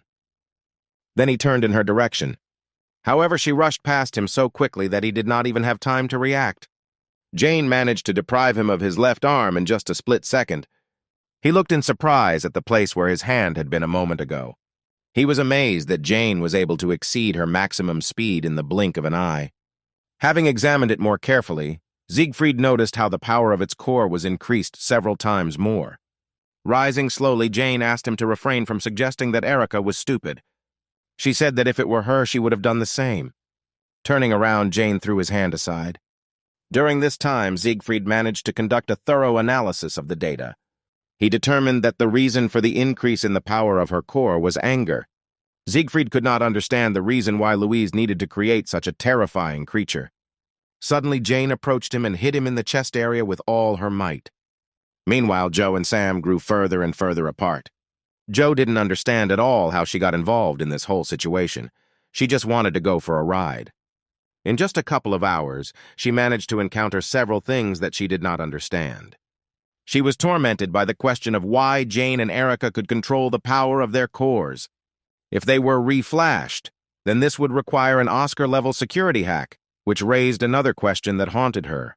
Who else besides her master could do something like that? In addition, there was a whole swarm of other questions in her head, both about Sam, who, for reasons unknown to her, is the hope of humanity, and also about the super soldier. Suddenly, Sam began to shout something and actively pull her by the hood. Because of these actions of the guy, Joe suddenly braked. After that, she turned to him, saying that when someone is driving, they should not be distracted from the road. But he didn't listen to her at all, and, knocking on the car, pointed his finger to where they came from. Joe understood what exactly Sam was trying to tell her, and then asked him if he wanted them to go back. In response, the guy actively nodded his head. She liked his proposal and began to twist the steering wheel, turning the car around. After that, they rushed back at full speed. Joe was determined to find out all the details of the situation in which she found herself, no matter what the cost. Jane managed to inflict a serious attack on Siegfried. In a rage, she struck him blow after blow. During one of the next attacks, Siegfried's cap fell to the ground. He didn't resist as Jane took out her emotions on him. The super soldier noticed that the angrier she became, the stronger her blows became. It was quite obvious that Jane would not stop until she destroyed her offender. So he decided to counterattack. Dodging his attack, she spun around in the air and prepared to strike again. The next moment, she kicked her opponent with all her might. Siegfried did not have time to escape from under her blow. The next moment, he watched as his second arm was separated from his body. Jane landed on the ground opposite her opponent. Siegfried became convinced that the power of her power changed depending on her emotions, just like a person. The next moment, many chains began to appear from his body. It felt like they were coming straight from his core. Jane noticed that Siegfried's core energy had increased greatly. The system warned him that all the necessary conditions had been met, and restrictions on his core would be lifted. Watching the transformation of her opponent, Jane felt the danger emanating from him. A moment later, the transformation was complete and Siegfried's peaceful mode was disabled. Not even a fraction of a tenth of a second had passed before Jane was attacked. Her entire body was crushed into small pieces. The last thing she saw was Siegfried's cold eyes. Once Jay was taken down, his combat mode was disabled and automatic self-healing activated. Seconds later, his severed arms were restored. Taking a few steps forward, he picked up his cap. Shaking it off from the dust, Siegfried put it back on. Pulling on his gloves, he stopped at the body of the incapacitated Jane. Looking in front of him, the super soldier held his gaze at his defeated opponents. He replayed today's battle in his head, and noted that these two robots had such traits as the ability to self-learn, self-sacrifice, friendship, and emotionality. Siegfried came to the realization that Linda was trying to create more humane robots. He felt a slight sadness at this thought because he was also her creation. Suddenly he closed his eyes, throwing all unnecessary thoughts out of his head. Siegfried then approached Jane's body. But he didn't have time to do anything because he was suddenly called out. A moment later, a car stopped next to him. Activating her ability, Joe said that this is where he will meet his end. After smiling, she began to finger something at high speed. The super soldier only examined the new arrivals, not reacting in any way to Joe's words. Trying to get out of the car, Sam lost his balance and fell to the ground. Groaning painfully, he began to rub the bruise. Suddenly, behind Siegfried, the guy noticed the motionless bodies of Jane and Erica. His gaze filled with concern. Siegfried seemed surprised when he noticed Sam's unusual behavior. He carefully watched the guy as he ran towards Jane, trying to get at least some information about him. A moment later, Sam knelt down next to his robot and took her body in his arms and began to cry. The super soldier, unnoticed by the guy, approached them, intending to get rid of the infected. But suddenly he was shackled with chains, not allowing him to take a single step. Joe reminded herself by shouting that Siegfried should be more attentive to his opponents. Looking at her, he asked if she was a member of the hacker community. Joe nodded her head and, smiling, said that she had already taken control of his neural circuits. But as soon as Siegfried closed his eyes for one moment, the chains that bound him immediately disappeared. For Joe, this turned out to be a painful experience. Turning to her, he said that there was no one in the whole world who could bypass his security system. She just smiled wryly, rubbing her arm that ached in pain. The super soldier explained that every level of his system was protected by the good witch. Joe shouted that even in this case he could not interfere with the reunion of Sam and his robot like that. She had already guessed that his mission was not to destroy them. Joe justified her assumption by the fact that when Erica aimed at him, he immediately stopped her, also with Jane. They fought a fierce battle, but then he increased his strength and defeated her in just one movement. She said that if he didn't hold back, he could have defeated both of them instantly, but he was deliberately hiding her. Everyone knows that robots don't need to fight so ineffectively without any special reason. Based on this, Joe assumed that all this time Siegfried had been collecting data on Jane, who had transformed in a very strange way. Jumping out of the car, she said that most likely he was also tasked with destroying her after receiving the data, but fortunately for her, it did not seem at all like he intended to do this. She was sure that if this were not so, the super soldier would have destroyed her long ago instead of listening to her long speeches. Closing his eyes, he confirmed her guesses, adding that the president had added a few more conditions to him. After that, Siegfried turned to her, saying that his mission was completed and he could return back.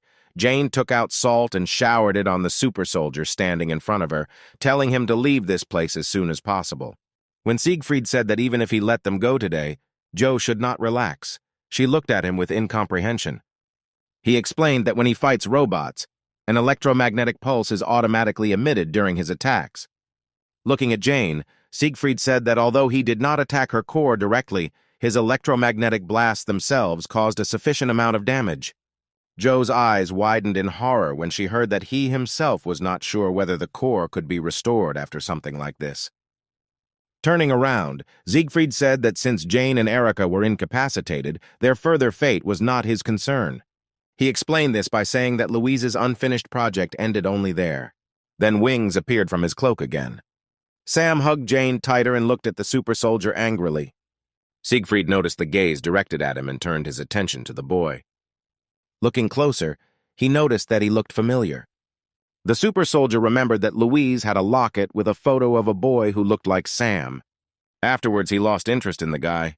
The next moment, Joe watched as Siegfried soared into the sky. She watched and shouted after him so that he would never come back here again. Then she came to her senses and picked up the bodies of the robots. simultaneously telling Sam to collect the remaining small parts from them. Several hours later, they finally reached Sector F6. All the while, Sam held Jane's torso in his arms. Turning to him, Joe told him that he should not worry ahead of time because she was still not dead. Then she began to look around, looking for the address she needed. Suddenly, she saw the desired number and joyfully headed in that direction. A few minutes later, she parked at the House of Ozzy branch building. To get inside, they needed a key card. But with her skills, it was not difficult to hack into the system and gain access. The next moment, the door in front of her began to open. Once inside, she was glad that the electricity was still working. When she got to the lounge, Joe told Sam to leave Erica and put her on Jane's bed. Looking at her, the guy nodded uncertainly. Then they laid her down on the bed together. Joe was very worried, because if the robot core was turned off for a long time, then automatic data deletion would begin. Therefore, a destroyed robot core is tantamount to human death. She hoped that she would have time to correct the situation in time. Having opened Jane's chest compartment, the surprised Joe pulled back. After examining the core, she came to the conclusion that, fortunately for them, it was not completely destroyed. What surprised her so much was an unusual type of core. Jane opened her eyes 2 days later. She was unable to fully recover due to the damage the core received from the electromagnetic pulse. She immediately began to calculate her location. Joe suddenly appeared and grabbed all her attention. She was incredibly glad that she finally woke up. Not understanding anything, Jane asked what was going on here. She recounted the events of a day ago, mentioning that the super soldier only intended to collect more information about her, and having completed his mission, he returned back. After this, Joe began to bombard the newly awakened Jane with many questions. When all the questions were finally voiced, she apologized, saying that her system was still recovering, and she was not able to answer all these questions at once. Suddenly, a medical hammer flew into Joe's head. Erica was sitting on the next bed, making another remark to her. Sam entered the room and joyfully ran to his robot. Joe turned her attention to Erica, who had also finished her recovery a few moments ago, beginning to bombard her with the same mountain of questions. Due to excessive emotionality and carelessness on Joe's part, Erica's head was again torn away from her body. Jane and Sam watched in horror at such a terrifying scene. Sometime later, an irritated Erica's head was returned to its place and wrapped in duct tape for a while. Approaching her, Jane shared her joy that everyone had survived and was now safe.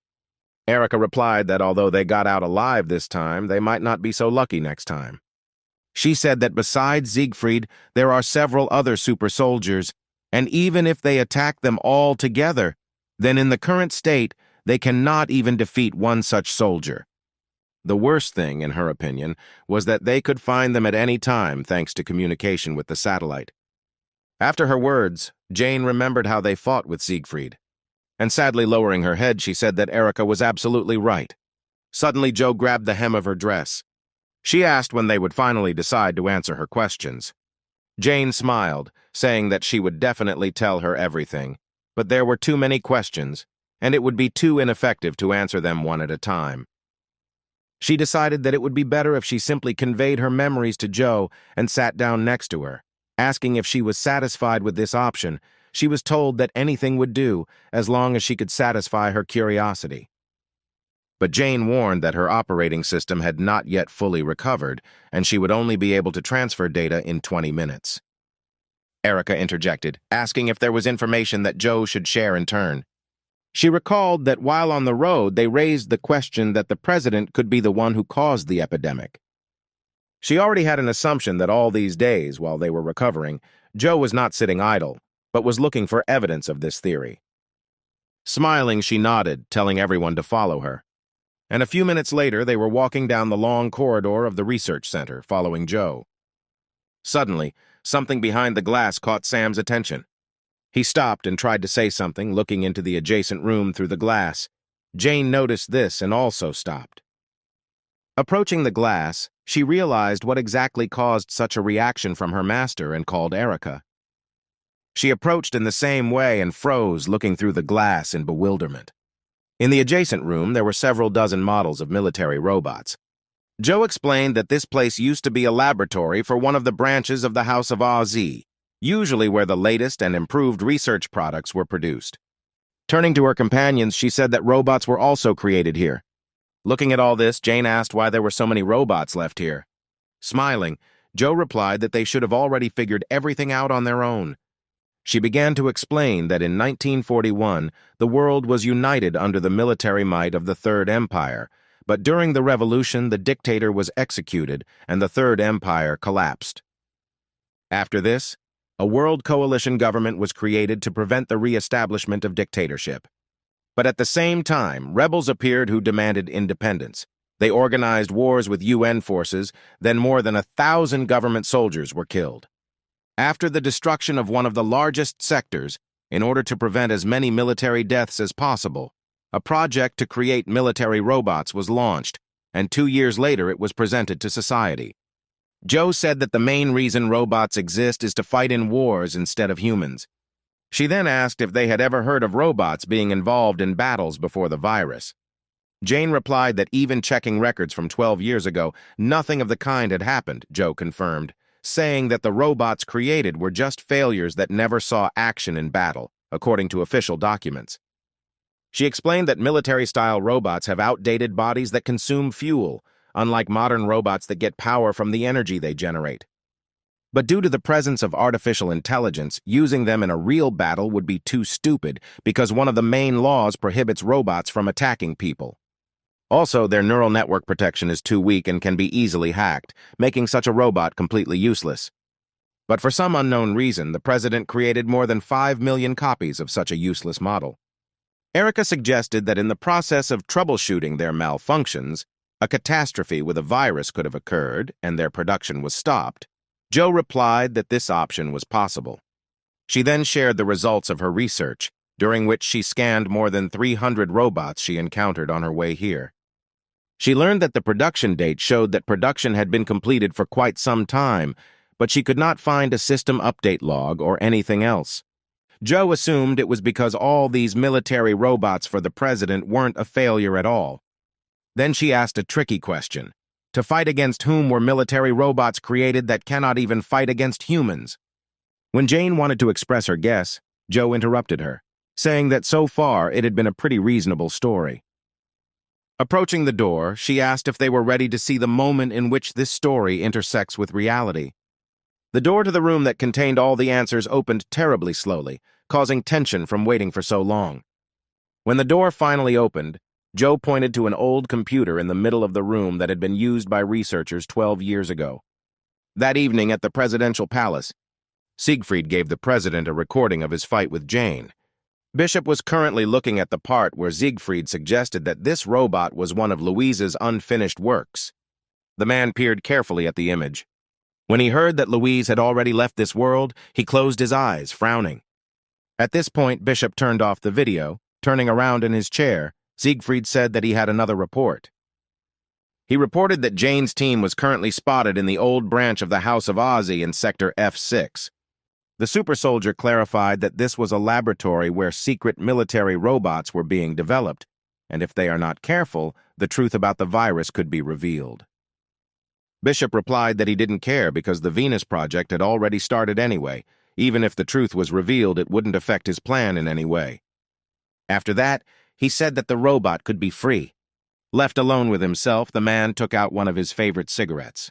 Holding the lit lighter up to the cigarette, he inhaled the tobacco smoke. Then he turned back to the table and pulled out one of the shelves, which contained one single photograph from many years. Taking the frame in his free hand, his gaze filled with sadness.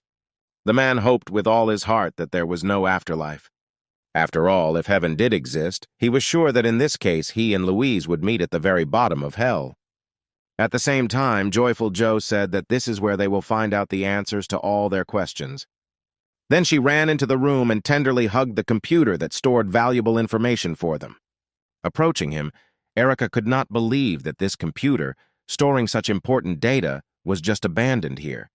Joe said that in contrast to careful server management, people might forget about an old computer hidden in a warehouse like this, which worked to their advantage. Having found the necessary file, she asked if everyone was ready to discover the truth. Having received everyone's consent, she unpaused the recording. Then she explained that the recording currently playing was a test video recorded a year before military robots were introduced to the whole world. Erica and Jane couldn't believe what was happening on the tape. In this video, military robots killed zombies. When the girls simultaneously asked how this was possible, Joe replied that these were not real infected, but only a created imitation. Erica was surprised because their appearance and behavior are exactly the same as those of the infected. Smiling, Joe asked if Clarice had mentioned that it was impossible to create an artificial virus. She might agree with this statement, but the top government knew about the approach of this virus at least 13 years before its appearance. Joe summarized that the robots were created from the very beginning to fight the infected, but they did not yet know exactly when the first outbreak would occur, so they created the robots in advance to be prepared. Hearing this, Jane was beside herself with anger. She said that she fundamentally disagreed with the idea of exterminating the infected. She sincerely believed that the government took such a terrible step because there was no other choice. But as it turned out, to her great horror, they deliberately ignored the fact that billions of people would be infected and destroyed. Jane said that they would never be forgiven. Joe suddenly intervened and said that there was another person who saw the virus coming. Turning, she pointed at Jane, saying that it was the man who had remade her. Hearing this statement, Jane was confused. Joe explained that it would be almost impossible for a person who lived as a recluse in the wilderness to transform her and improve all her characteristics to the highest level, to pull off such a thing. She was sure that the person who remade Jane knew about the impending virus and that the government would get rid of the infected because Jane was specially prepared for all these conditions. After her words, Jane remembered how Layla asked her to protect Sam with the power she gave her. Now she had no doubt that that woman already knew about everything in advance. Joe also said she had a guess as to what the man used to do. Seeing Jane's blank face, she said that if she shared her memory data, she would be able to confirm her assumption. Jane replied that there were still 4 minutes left before her system was restored, so data transfer was not yet possible. After that, Joe began to excitedly run around her, asking her to hurry up. At the end of the promised period, Jane touched Joe's head with both hands. The next moment, she started transmitting data to her. Suddenly, images of Jane's past began to flash before her eyes, starting with her very first meeting with Sam. After she saw the memories associated with Louise assessing her skills, Joe said that it would be very difficult for her master to reach her level. Suddenly analyzing the facts she knows about this man, such as retirement, old age, virus prediction, and incredible abilities in the field of programming and engineering, she finally realized what Louise's true identity was. At the same moment, Jane pulled away from Joe, saying that the data transfer was completed. Embarrassed, she asked to ignore everything personal. But to her surprise, Joe started talking about breaking the law. She repeated that the second paragraph of the first article had been violated, which stated that the robot should not receive data relating to a person whose data is designated as top secret. Hearing this, the others were seriously frightened and surrounded their friend. Joe did not react to their words, but only repeated that due to violation of the law, all her data must be erased. A few moments later, the forced data wipe began. Jane tried her best to reach her, but she still did not react to the words. Erica said that she was not responding to them at all and that they urgently needed to take her to the repair room. Jane immediately picked Joe up in her arms and headed into the indicated room. She froze when she heard that the data destruction was 98% complete. Erica reminded them that they should hurry up or the system could be completely destroyed, but suddenly Joe's hidden code was activated. After this, her body was engulfed in a bright glow. The Cheshire Cat's security system froze the code prescribing the second paragraph of the first article of the law, after which data recovery began. Erica did not understand at all what was happening now, but Jane assumed that Joe was now recovering. A few moments later, she opened her eyes. When she regained her ability to speak, she admitted that she thought that she would die a little longer. When the data was analyzed, Joe determined that 0.7% of the data had been lost. Afterwards, she asked Erica what exactly she said while she was passed out. She replied that she mentioned the first article and the second point. Hearing this, Joe again had a complete picture of who Louise was in the past. Smiling joyfully, she cried out that now everything fell into place. Then she turned excitedly to Jane. Taking her by the shoulders, Joe said that the man who remade her was truly incredible. Pointing to herself, she said that Louise was her mother. Jane looked at her in bewilderment. She asked Joe what exactly she meant. Erica said that her artificial intelligence was damaged. Erica then patted the chair, asking Joe to sit on it for an examination, but she just laughed, saying that she was fine. Joe pointed to Jane, saying that Louise was her mother too. Turning her attention to Erica, she said that her mother did the same. Pointing at Sam, she said that this person was definitely not his mother. Joe explained that Louise was a member of Team Oz and is the mother of all robots. Jane asked what the OZ team was like. Erica admitted that she was also hearing about this for the first time. Joe explained that in the 50s, a group of OZ was created, consisting of brilliant scientists, programmers, and engineers. They were the ones who developed artificial intelligence robots. From laws and a self-healing core, right up to a central database that contains information from all over the world, all this was developed by the OZ team. Turning to Sam, Jane admitted that she had no idea that Louise was such an incredible person. Suddenly, Eliza intervened in the conversation, saying that something here still didn't add up. She said that robots were considered the best invention of the 20th century, and it was included in the Fourth Industrial Revolution. Those who made such an achievement should have been registered in the biographical dictionary. But Eliza couldn't find any articles about it, let alone a dictionary, so the story she was told couldn't be true. Sighing, Joe replied that all information about these people had been deliberately erased. It was made as if these people had never existed before, eliminating even the slightest mention of their names anywhere. She said that in 1958, they began to actively register citizens through the network. At the same time, they did not make any records about the birth of these people, their academic background, achievements, and everything else. Even all written records were destroyed, leaving not even a shred of information. Finally, in 1962, when the robots were launched, many journalists appeared looking for information about the developers, but the secret police denied and destroyed all the information.